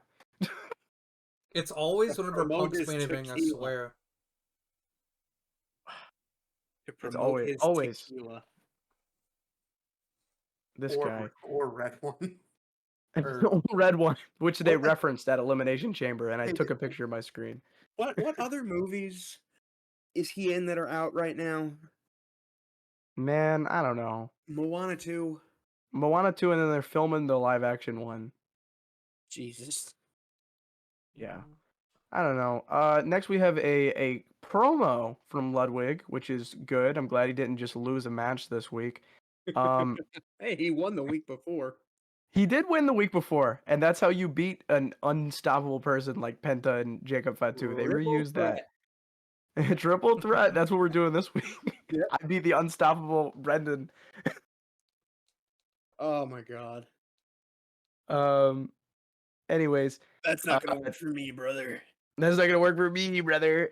Penta comes out and he said what Cena did to Rhodes last night is nothing compared to what he is gonna do to him. Penta storms the ring, and him and Ludwig go on another brawl. This was Monday Night Brawl, guys. Monday Night Brawl. Isn't that like a game? I feel like it could be. There's some kind of wrestling game that's about brawl. Um, It's called something brawl. I don't know. It's literally called WWE Brawl. Is that Brawl Out? really it? Uh, Brawl out? yeah, WWE Brawl was a game for THQ. Okay. I Yeah. I don't think I've heard of that. I don't know if I it know. ever actually went on. I don't know if it ever actually went live, but it had a pretty decent looking roster. It had Ray, it had Cena, it had Truth, Stone Cold, Miz. Yeah, Is it one of those? Is it one of those Edge. ones that has like an odd art style? Yeah. Oh, Okay. I know what game you're talking about. You're talking about where they had like the Superman like type physiques, right? Yeah, Big Show, Mhm. Taker. Yeah, I remember this game. I think I remember that one now. Yeah, It was yeah, on yeah. like 360, the Wii. Yeah, is that Mhm. like Kelly? I don't know. It's old. It's an old game. Mhm. Yeah. Either way, whatever. Next up, there's an interview with Bianca Belair, and she's asked about the whole Jade thing. And unlike us earlier, she's not picking sides out of respect to both of the people involved, because you know they're both were her tag team championship partners. And through it all, And Bianca stayed healthy and with a title around her waist. yeah, she's on her own against the wall. Pressure's building, and Her something she'll never arms are fall. her arms are heavy. Her Knees. knees are weak. Vomit Oh man. on her sweater already. Um, Mom Instead, she's going to spaghetti. focus on whoever her WrestleMania opponent will be. Next up, we have the second American-made match of the night, which is War Raiders versus. It's American-made, right? Yeah. Yeah. Okay. But before we see how Chad Gable's doing on his quest to conquer the art of Lucha Libre, we see a Lucha Underground style video play of Chad Gable looking around the streets of Mexico, asking around if they had seen a mystery man on his business card that Dom gave him a few weeks ago. We eventually see he finds a guy who gives him a box. What's in the And box? that's what everybody wants to know. Shorty G is coming back as a luchador. It's got to be a mask, right? Senor Pequeño. Mm-hmm. I heard people say that they hope it's not a mask because that's going to be stupid. What the hell else is it supposed to be? Right, like is it is it like a gun? Did he give him a taser? He gave just him a gave him a gun and he said, gun. "Go He gave shoot him a Rey gun. Mysterio." Oh crap. I have you seen those memes where it's like SpongeBob edited into the back rooms? It's like Yes. American Made and Ivy Nile. Master Gable said we need to win championships. Chad Gable subplot, and it's just SpongeBob in the back rooms. Uh-huh. I love that. 'Cause that's so accurate. Because he literally was wandering through the streets of like, was that supposed to be Mexico? I I think guess so. But what they should do with Gable out, he should just wrestle in CMLL. Yeah, That would be cool. maybe. That would be so fun. It would be Mhm. great. Hell, have Stephanie Vaquer come back and pin Chad Gable. Why not? That'd be crazy. Uh, anyways, this match with American Made happens, and almost said the War Raiders, the War War Raiders. Raiders The War win the Raiders. match with the War Machine. Dude, the Very Creed similar brothers to are how they would have the Creed brothers done. are nuts. Yeah. Julius hit it was Brutus who hit a 450 splash. What? Mhm. Big guy shouldn't be up on the top ropes in the first place. Hello. And then Julius Yeah. hits a shooting star press. That was Huh? insane. That was like Which- actually insane. I'm just gonna say that should probably finish a match, but that's a company wide problem. That's a wrestling wide problem, really. Mm-hmm. But that was so impressive, and I do think they're gonna be either walking out of Mania with the titles or competing for them at Mania. Yeah, American Made's gonna get something this year. They're definitely doing a lot better than whenever it was just the Creed brothers. They were barely booked onto like anything. Yeah. And now Yes. Gable's in hell. Yeah, And Gable's in hell. Gable's in hell, and American Made is still being pinned. Mm-hmm. Gable there, Gable here, Gable everywhere. Doesn't matter. American Made not in 5. Next up, we get a recap about the unsanctioned match, and we hear Sammy is out indefinitely. So me and Logan's suspicions were correct. The man has like a broken neck. He should be out indefinitely. Yeah. I mean, Randy was out IRL for like almost 2 years with his back. Yeah. And Sammy literally was like murdered. They could sell Sammy for you're right though, if he comes back at the Saudi Arabian Rumble, he could get a massive pop. Because I don't really know what he's like kinda do right now anyway. Right. I love Sammy. I want him on the Mania card. But you've done all of this to him, and I just really don't think it's plausible for him to be on the Mania card with what you did to him. Yeah. I was shocked when Cody came back like 2 weeks after the package pile driver. Yeah, that But was I also do weird. think they're treating it differently to the regular pile driver because Randy was out for like 3 months, 4 months almost. Also, I think they tried to do something like they had Randy out longer because Randy has the whole like he's old and underlying Back issues with his problems. like back problems and his spine and stuff like that. That is true. Um, Who was the last person before Kevin Owens to pull out a pile driver? oh, I don't Punk. know. Was it Punk It was against Cena? Punk Was it? against Cena, Raw 1000. Wow. Pulled out the band pile driver. Cena kicks out at 2, of course. That's insane. And then Cena hits a Hurricane Rana. What? Mm-hmm. Ugh, I don't know. Wrestling is so insane. Not as insane as when Nia hit a Hurricane Rana at Bad Blood. The Nia Rana. The Nia Rana. We have an LWO video package next, and we find out another match that's going to happen in Madison Square Garden next week, between the New Day and LWO in a tornado tag match. And fun fact, I didn't realize that this is a no DQ match. I didn't know that until they said it in this video package. Yeah.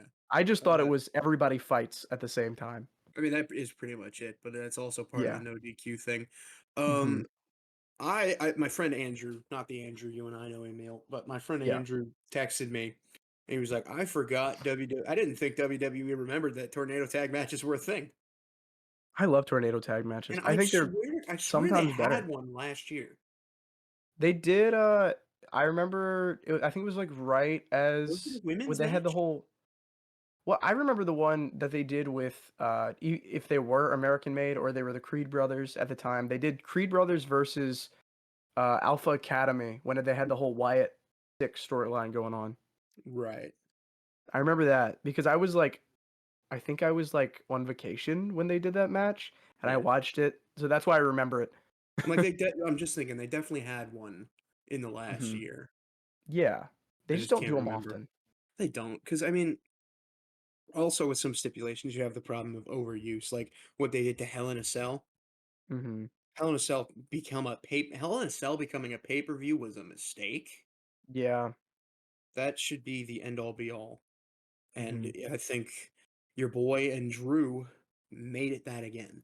They brought it back. They made Hell in a Cell freaking the Devil's Playground, I And guess was what I'll say. it kicked off the show. Yeah. I still can't believe that. Just for The Rock to go maybe set 3. something up. Yeah, go 1, 2, 3, hit my music. I'm out of here. I don't know. I don't know. The Rock, Next you we see The have Rock's bald head in your nightmares. I do. As a CM Punk fan, it's like he's my sleep paralysis demon. He's your enemy. He's my enemy. I it's like Butters with the kill John Lennon, but it's The But Rock. it's about drive. It's It's about about drive, it's power. about power. I Do you know I stay used to hungry? know that whole rap.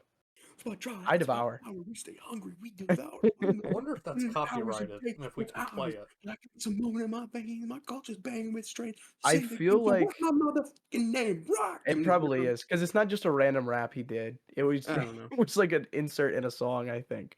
It's just cut it out in post. I don't know. You don't. You gonna take your face off? They gonna rumble. They gonna take your face off. Okay.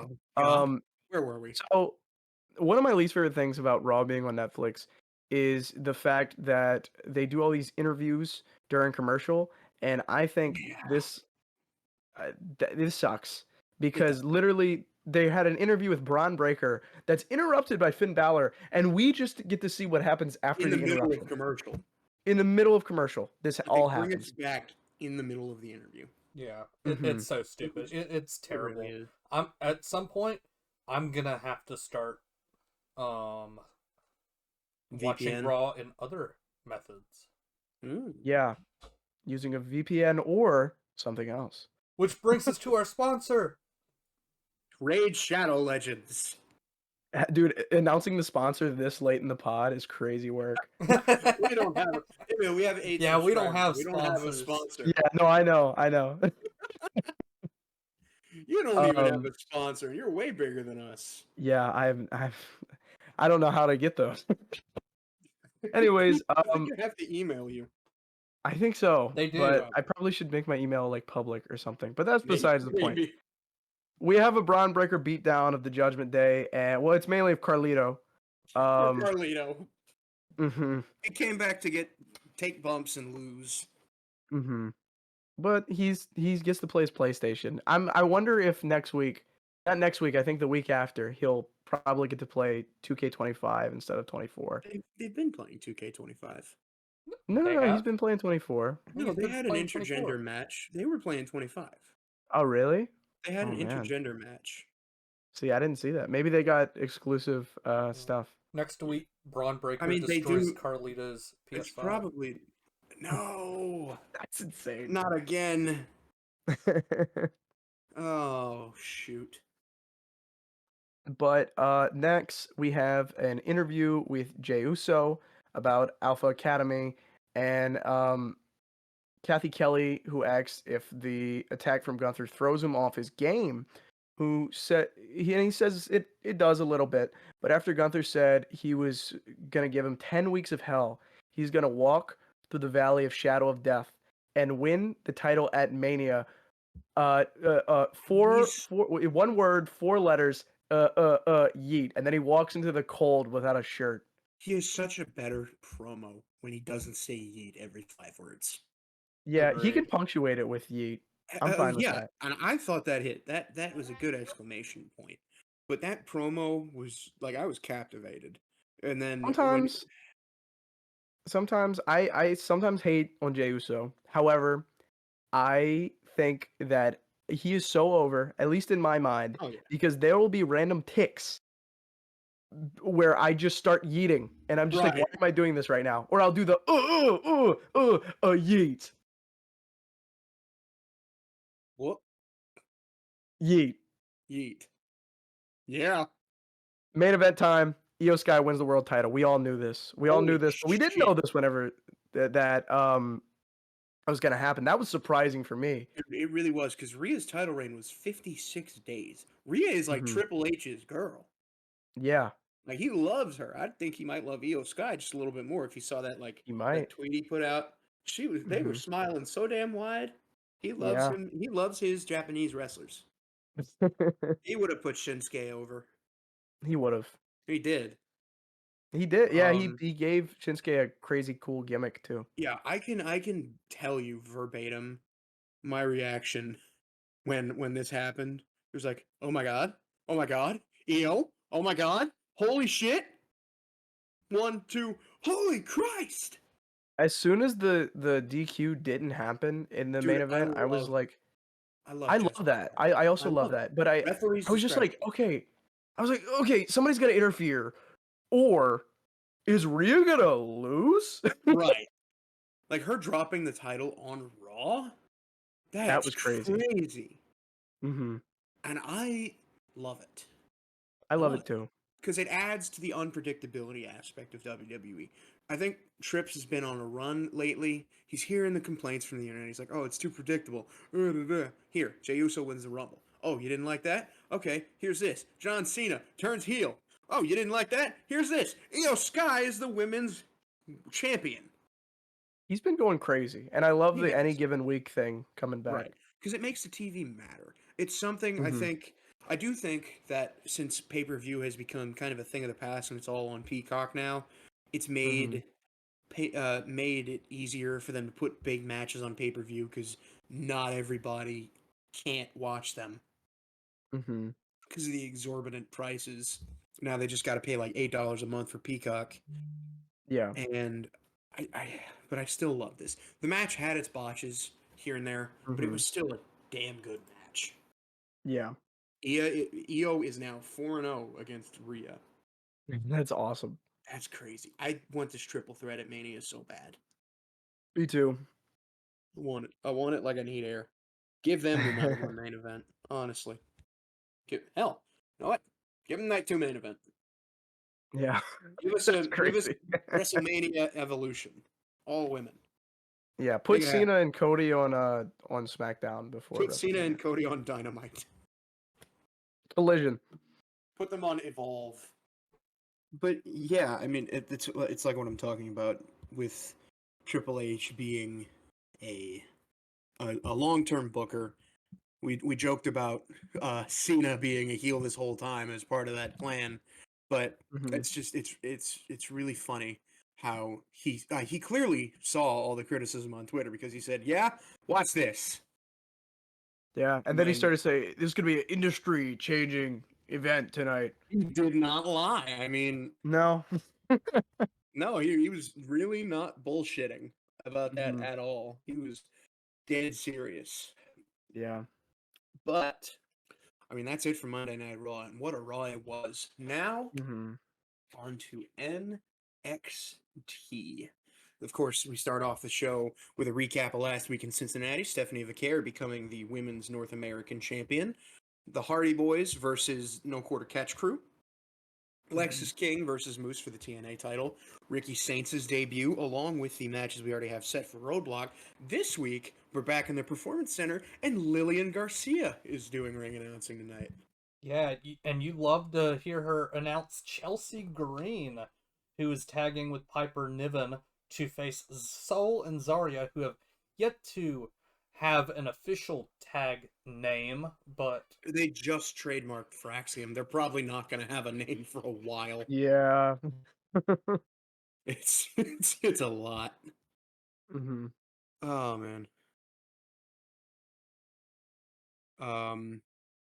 Yeah, I put this in the notes. I said everybody should salute when Chelsea Green appears. there was that one Yeah. kid that was let's just say filled with patriotism. Jesus Christ. That insert of that kid just like, whoa, it's Chelsea Green. Yeah, I mean, if I was 10 and saw Chelsea Green, I'd wonder. Yeah, I hate that like style of directing, but whenever you get like funny shit like that, I'm all for it. Right. Hmm. It's like at the end of as they were closing the show as they were closing Raw, it cut to that guy just jumping up and down Hmm. as EO got the 1, 2, 3. Oh I yeah, just that dude in the Sabres jersey. yeah, I love Yeah. when the crowd is really into stuff. And There's so that many was famous like crowd people, like the Angry Miz girl and the Undertaker guy. And the yeah, Brock Lesnar guy. the Cena Hmm. guy. Mm-hmm. Green shirt guy. Green shirt guy. Can't forget him. What does Yeah. he do? Give me your job. He has, I don't know, he's either a billionaire that's working off a lot of money and is just going to every single WWE show till he's bankrupt, or he's part of the he's like a family member or something like that. I Take feel a like deep breath, even Brendan. they should maybe just hire him at this point. Like he's just there all the time. Sell Maybe. the t-shirts in WWE shop. Yeah. It's the green shirt guy. I think they would run into a problem with the actual makers of that shirt. Just like Scream did Mm-hmm. when they had to deal with that. Well, you could probably get With the him mask. his own shirt, right? Right. Like a custom, like made shirt for him. Mm-hmm. Right. Something Um, that says like I'm that guy, and it's the green shirt, and it's got like a smiley face on it. Yeah, you Yeah. could do that. I like the NXT guy that people kept saying was Odyssey Jones for such a long time. Oh my god. He was an appearance for this show. Oh, he was? He was. Yeah, I he didn't see was. him. Oh man. You know what? I was listening to, I think it was Joe Hendry, or it was Ethan Page's interview with CVV. He was talking Mhm. about how the PC is always filled with the same people every night. So it's really Yeah. cool to go somewhere like for No Mercy. They went to Denver and still get that pop. Yeah, yeah. Because these aren't people that are familiar with you. These are people going to your show specifically because they want to see you.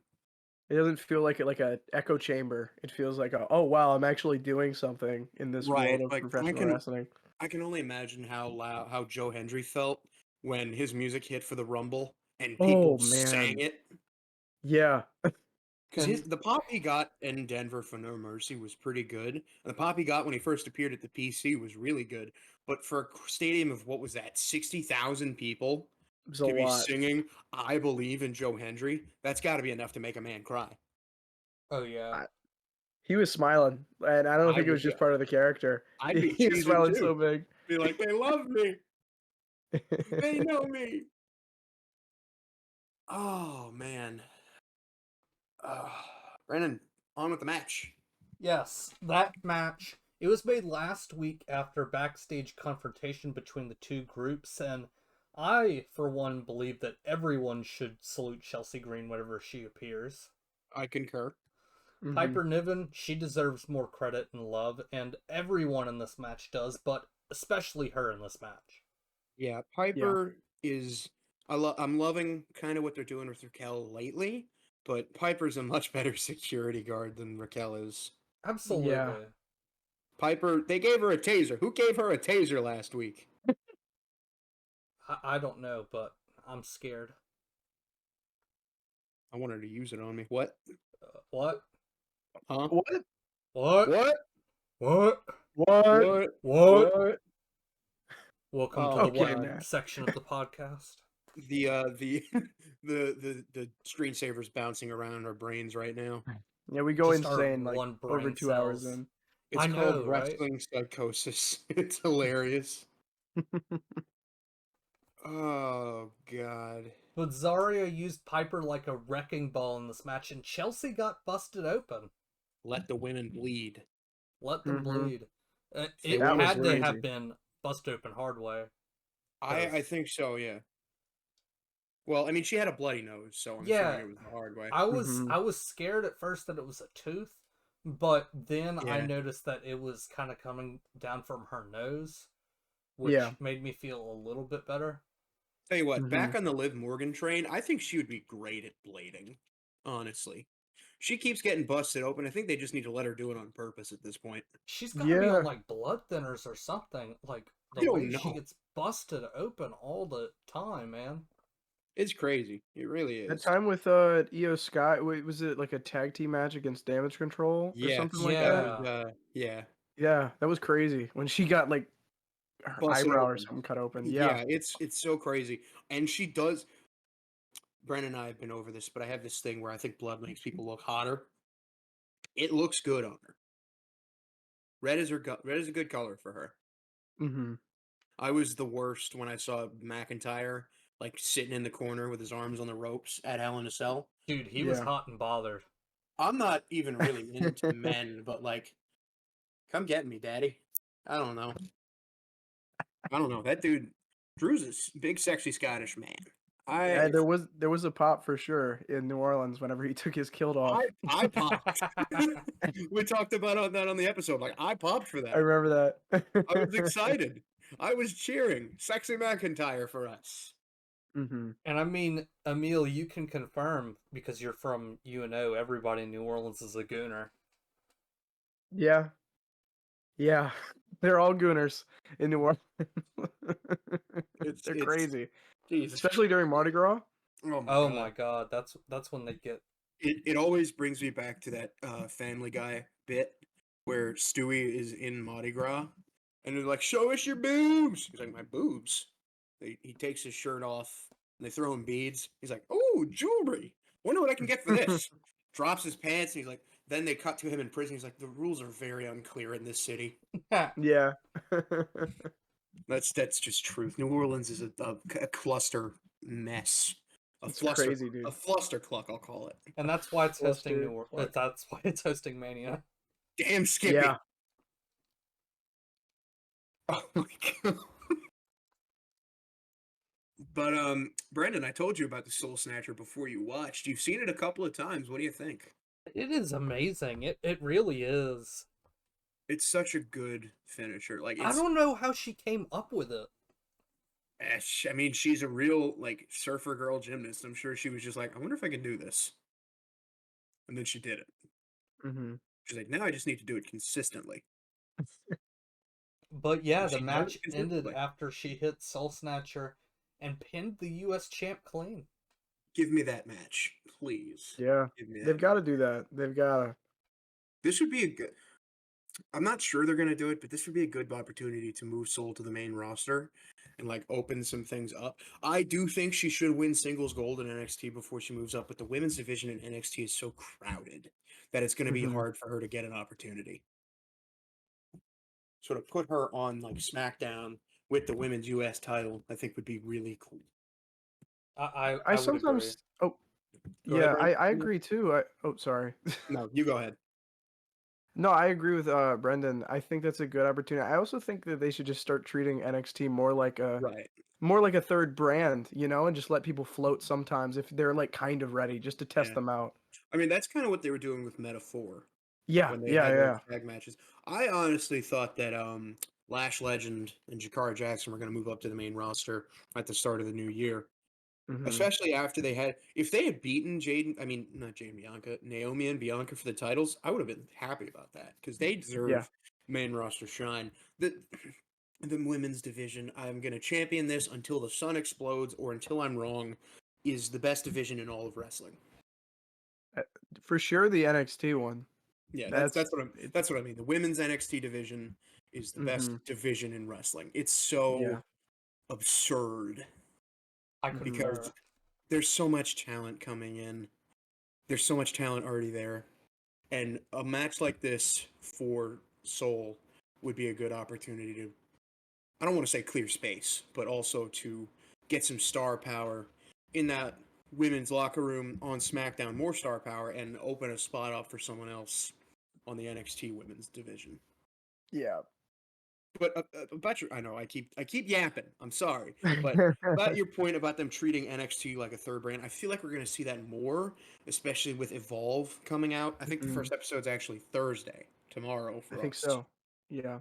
So to see NXT be a third brand like they used to back when they had the Survivor Series matches, I feel like we're going to start seeing that more. That'd be sick. Because Really NXT's would. so good. It is. It's so good, and it also doesn't like devalue some of the older guys down there, like Sean Spears or Ethan Page, who are both definitely main roster age. It Mhm. doesn't make them look silly being there. Yeah. Yeah, yeah. Because it's like, hey, we have a championship, and it's like, oh, you won the developmental championship. Nuh-uh. No, I won a championship in WWE, like a world championship in WWE. Right. Right. Yeah, but then Soul won that match. That was good. Mhm. I love that. Her and I talked about this with Brendan. and this is the last thing I'm gonna say for a minute, but yeah, Sol and Zarya really remind me of Rhea and Liv back when they had Liv for Brutality. Yeah, I get that. I could see that. Emil, take us to the next segment. Okay. Now, fair warning, all NXTers. I don't know if I said this on the pod. It's been a long pod, but I kind It of really didn't. has. I didn't watch all of NXT yesterday, but I did see this segment. Cora Jade and Jordan Jordan. Grace, right? Yeah, I said Grace. Jordine. Her name is spelled so odd. It I is, always want to but say it's Jordine, but it's Jordan. Yeah. Otis, Jordine, have them Oh, form Jordine a Otis. mixed tag match. Bring back mixed tag matches Mm-hmm. of So Otis and Jordine. they were having an argument backstage, and in the notes here it says Jordan called out Cora for having breast implants. Breast implant Twitter. I don't. What happened with that? What is this? I don't remember Okay, this. so they posted the segment onto Twitter. Mm-hmm. Uh, Mm-hmm. Jordan retweeted it, called out Cora for having breast implants afterwards. Okay. So Cora, that's what happened with that? yeah, Cora responded saying like, "We can't tell, but you do too," and then that just became a whole thing. Yeah, I know they were like beefing hard backstage, and that's when my favorite thing about NXT is they'll just have a random argument backstage, and then it will just devolve into Ava's just right here. Okay, guys, you two are gonna have a match later, and it's like, Right. all right, cool. She's everywhere. I said this, I don't remember if it was last week or the week before, but NXT definitely feels more Attitude Era-esque just because things Yes. happen fast. Mm-hmm. There's no, like, obviously, I'm sure Shawn Michaels has plans for the future, but I think he's definitely more with Triple H, more in line with the, like, let's just see what happens. Yeah, he's a lot And more like that. Yeah, he's a flexible booker. He's not he is. scared to do something insane. Yeah. Insane. Honestly, like the whole NXTNA thing going on right now. Like Yeah, that's crazy. it is Uh, crazy. and a crazier thing is I don't know if this is crazy because I'm low key been slacking on NXT lately, but Cora Jade has a match for the TNA Knockouts Championship against Masha Slamovich. Is that correct? Yeah, Correct. that's correct pronunciation. All right. And then after she says this, that's when Ava announces that there's going to be a match later that night. Yes, and Masha Slamovich, what a name for a women's Hmm. wrestler. That just Yeah, sounds like a champion. it does. She beat Jordan Grace for the TNA Knockouts Championship I knew that. I knew that. before Jordan's contract expired Hmm. and she signed with WWE. But next up, we have a backstage segment with Cale Dixon, famous victim of Braun Breaker, and his buddy Uriah Connors, and they were interrupting Trick Williams' conversation with Ava, and of course Trick has lost the title, lost it Hmm. at New Year's Evil, and he's talking with Ava like, "Hey, I want my match, I want my title back." Trick tells Kale and Uriah come in. They're very big proprietors of parties and Chase University because they're frat boys, I guess, is what we're going with Yeah. here. They give Ava an invite. Trick tells him go talk to Andre Chase. Kale says Trick is the reason Chase was on the line anyway. Trick crashes out, pushes Kale into the wall, and now we've got a match tonight. Hmm. Oh, now, Brendan, you're getting the only match segment so far. Yeah. Yeah, I guess I'm just pulling the short straw right now, or this is just how they formatted the show, but Jada Parker versus Kalani Jordan is up next, and we have a new side of Kalani, a little less careful, a little more willing to take risks, and as a result, she looked really, really good. I yeah, I she does look really good, but I don't know what they're doing with Jada Parker. I really don't. Since Hmm. she lost at No Mercy, I really don't know what direction they're trying to take her character. She had that pretty good feud with Lola Vice. I don't really know where they're going from there, but I'll trust the process. Yeah, and it says here that you wrote that it feels like she and Kalani are not so much Yeah, victims, but are the result of the sudden urge of top talents in the women's division. right. Because I wrote this because Kalani was the first North American women's champion, and Hmm. I think because of the sudden influx of like Jordan, Zarya, Julia, Stephanie, they've all kind of been pushed down the card. Mhm. And because I don't want to call them victims, because that feels like it's downplaying the talent that's come in, which the talent that's come in is batshit insane. Like, half of these women could probably be main roster. I mean, Stephanie was talking about this on Busted Open with Bubba Ray. She was like, they said I could pick NXT or main roster. And at first she said main roster, but then she's like, wait, I need to learn English. I need to get used to this system. Let's go to NXT. Mhm. And I just think it does make me wonder, though, whether she is, because they talked about it last week. We have this title for title match at Roadblock next week, which that's one thing I love about NXT is some of their Tuesday shows are just pay-per-views on television. Yeah, I Yeah. love that.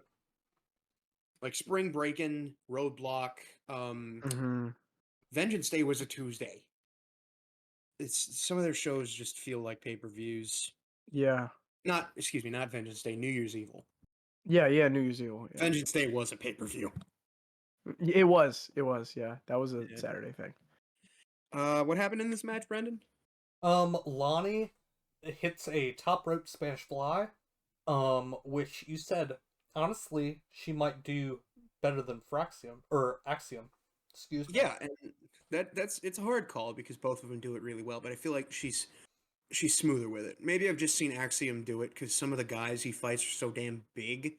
Like, I remember watching the match between Fraxium and Andre Chase and Ridge Holland.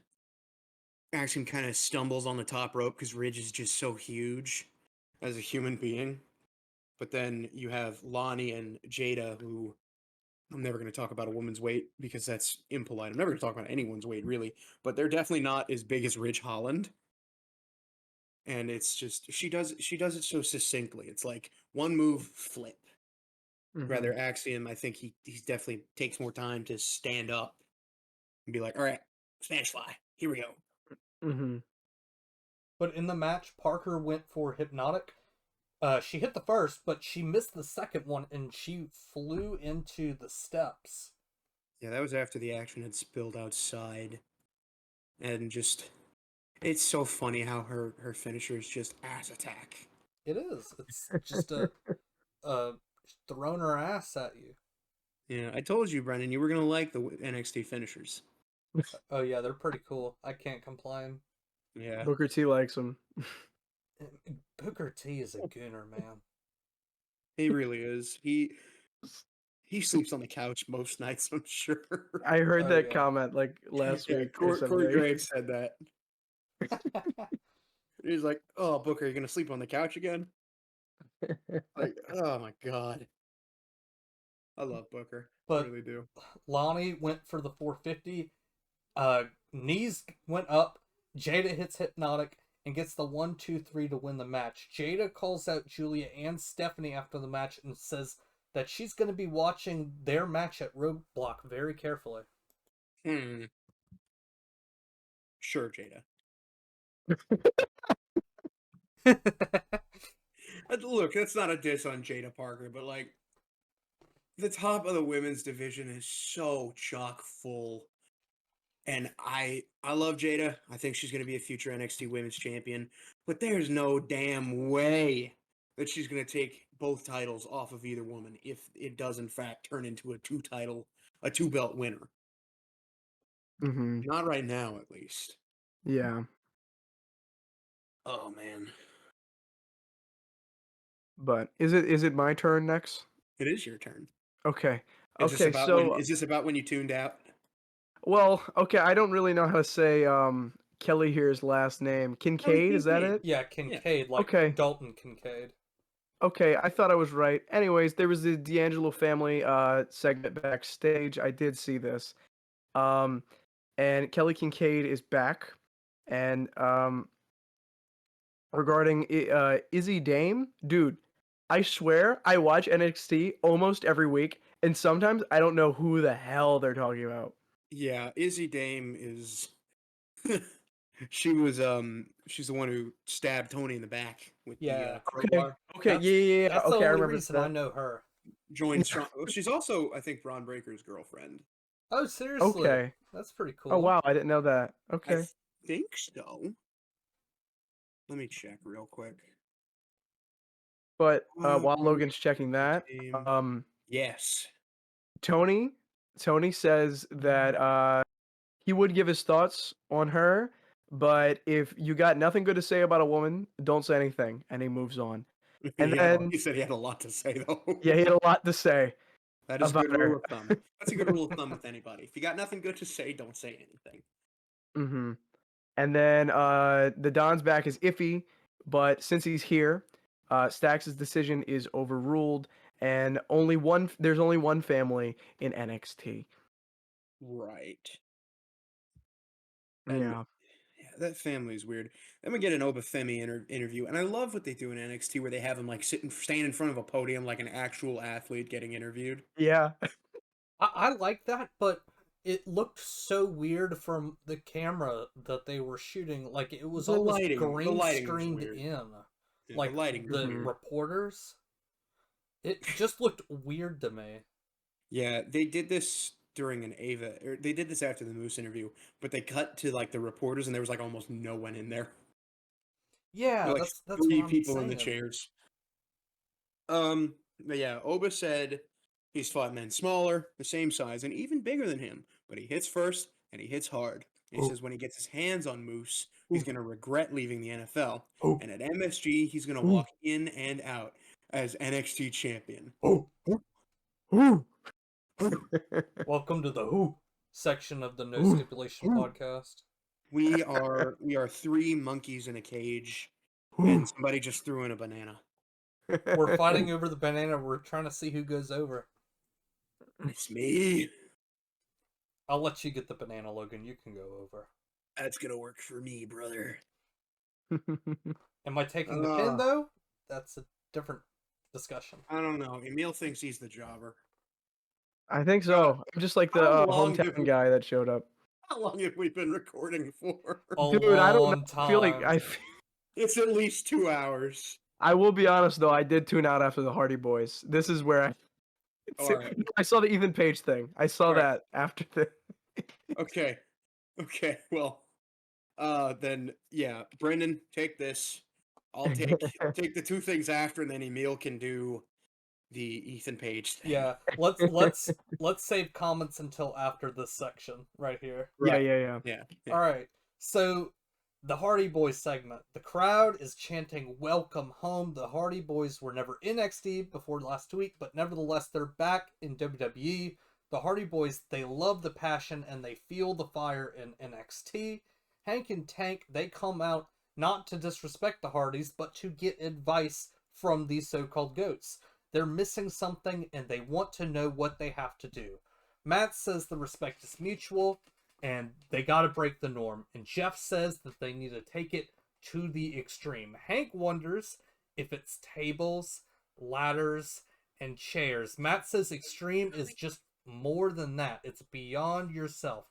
Hank and Tank say they have this, or excuse me, they say that Hank and Tank have the same passion that they did back in 1998 and that they can see it in their eyes. Briggs and Amora interrupt for much less respectful reasons.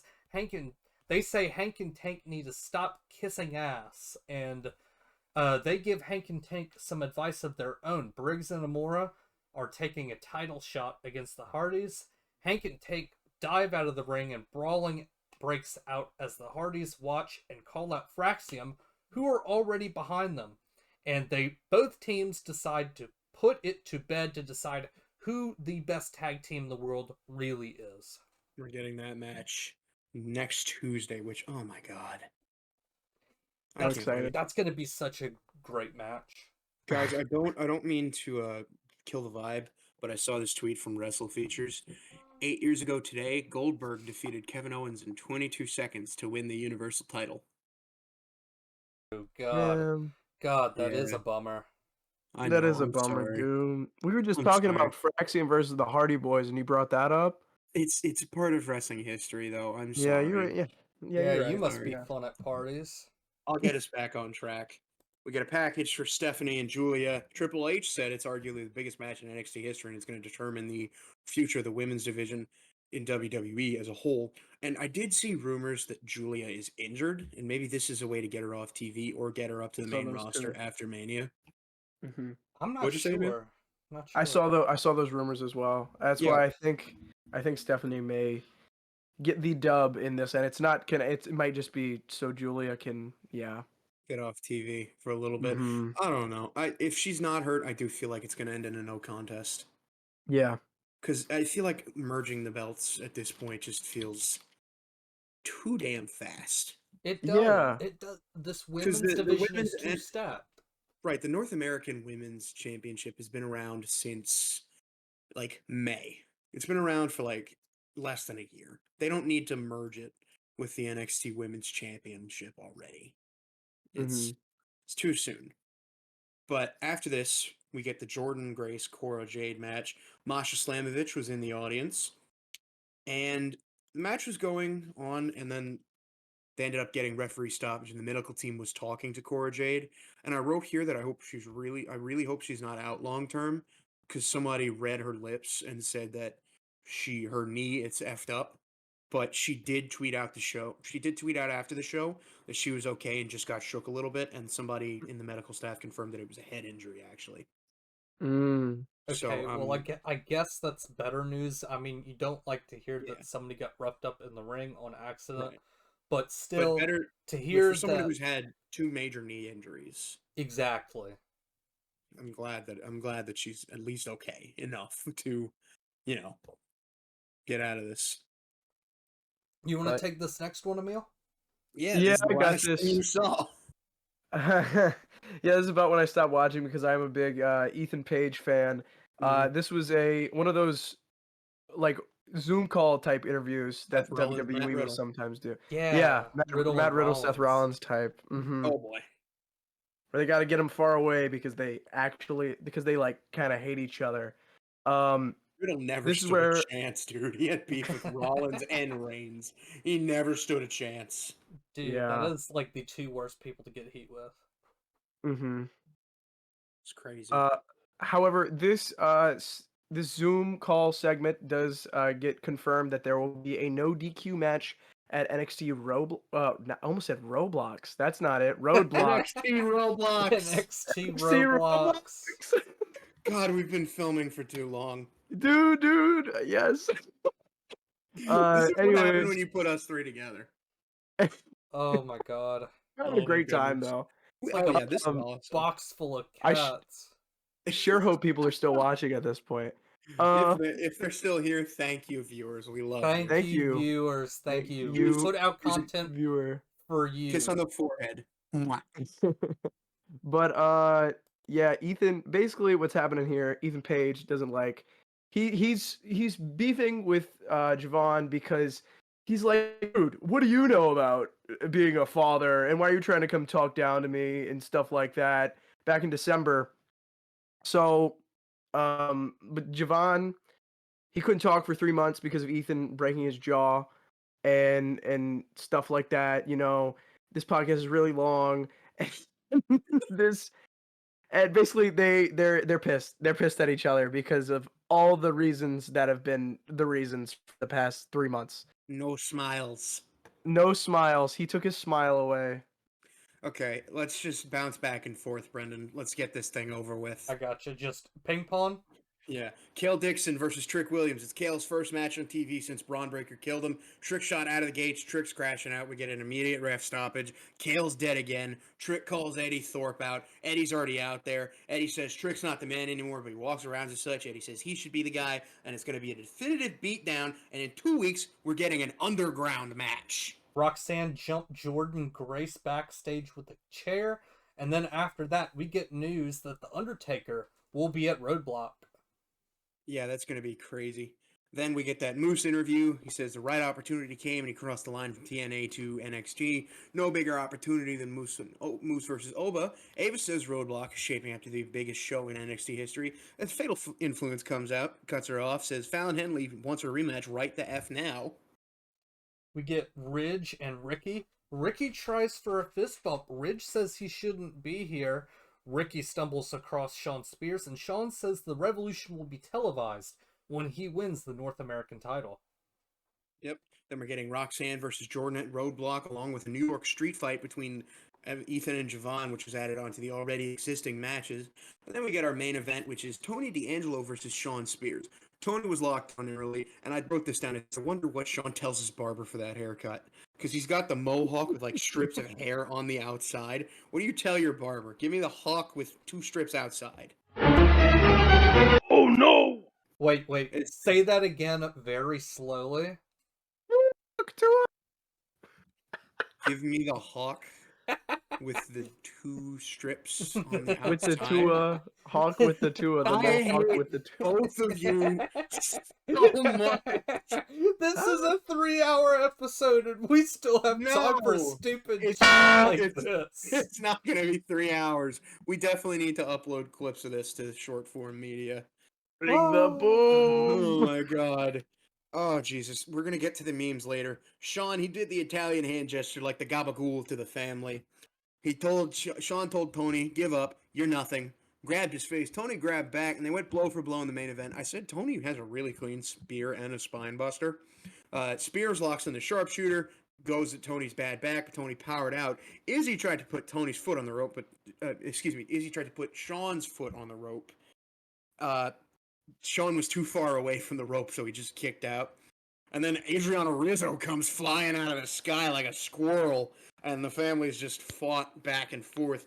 Spears actually pushed Stacks into Tony, who landed back down onto a flat, on like a steel chair that was laid down.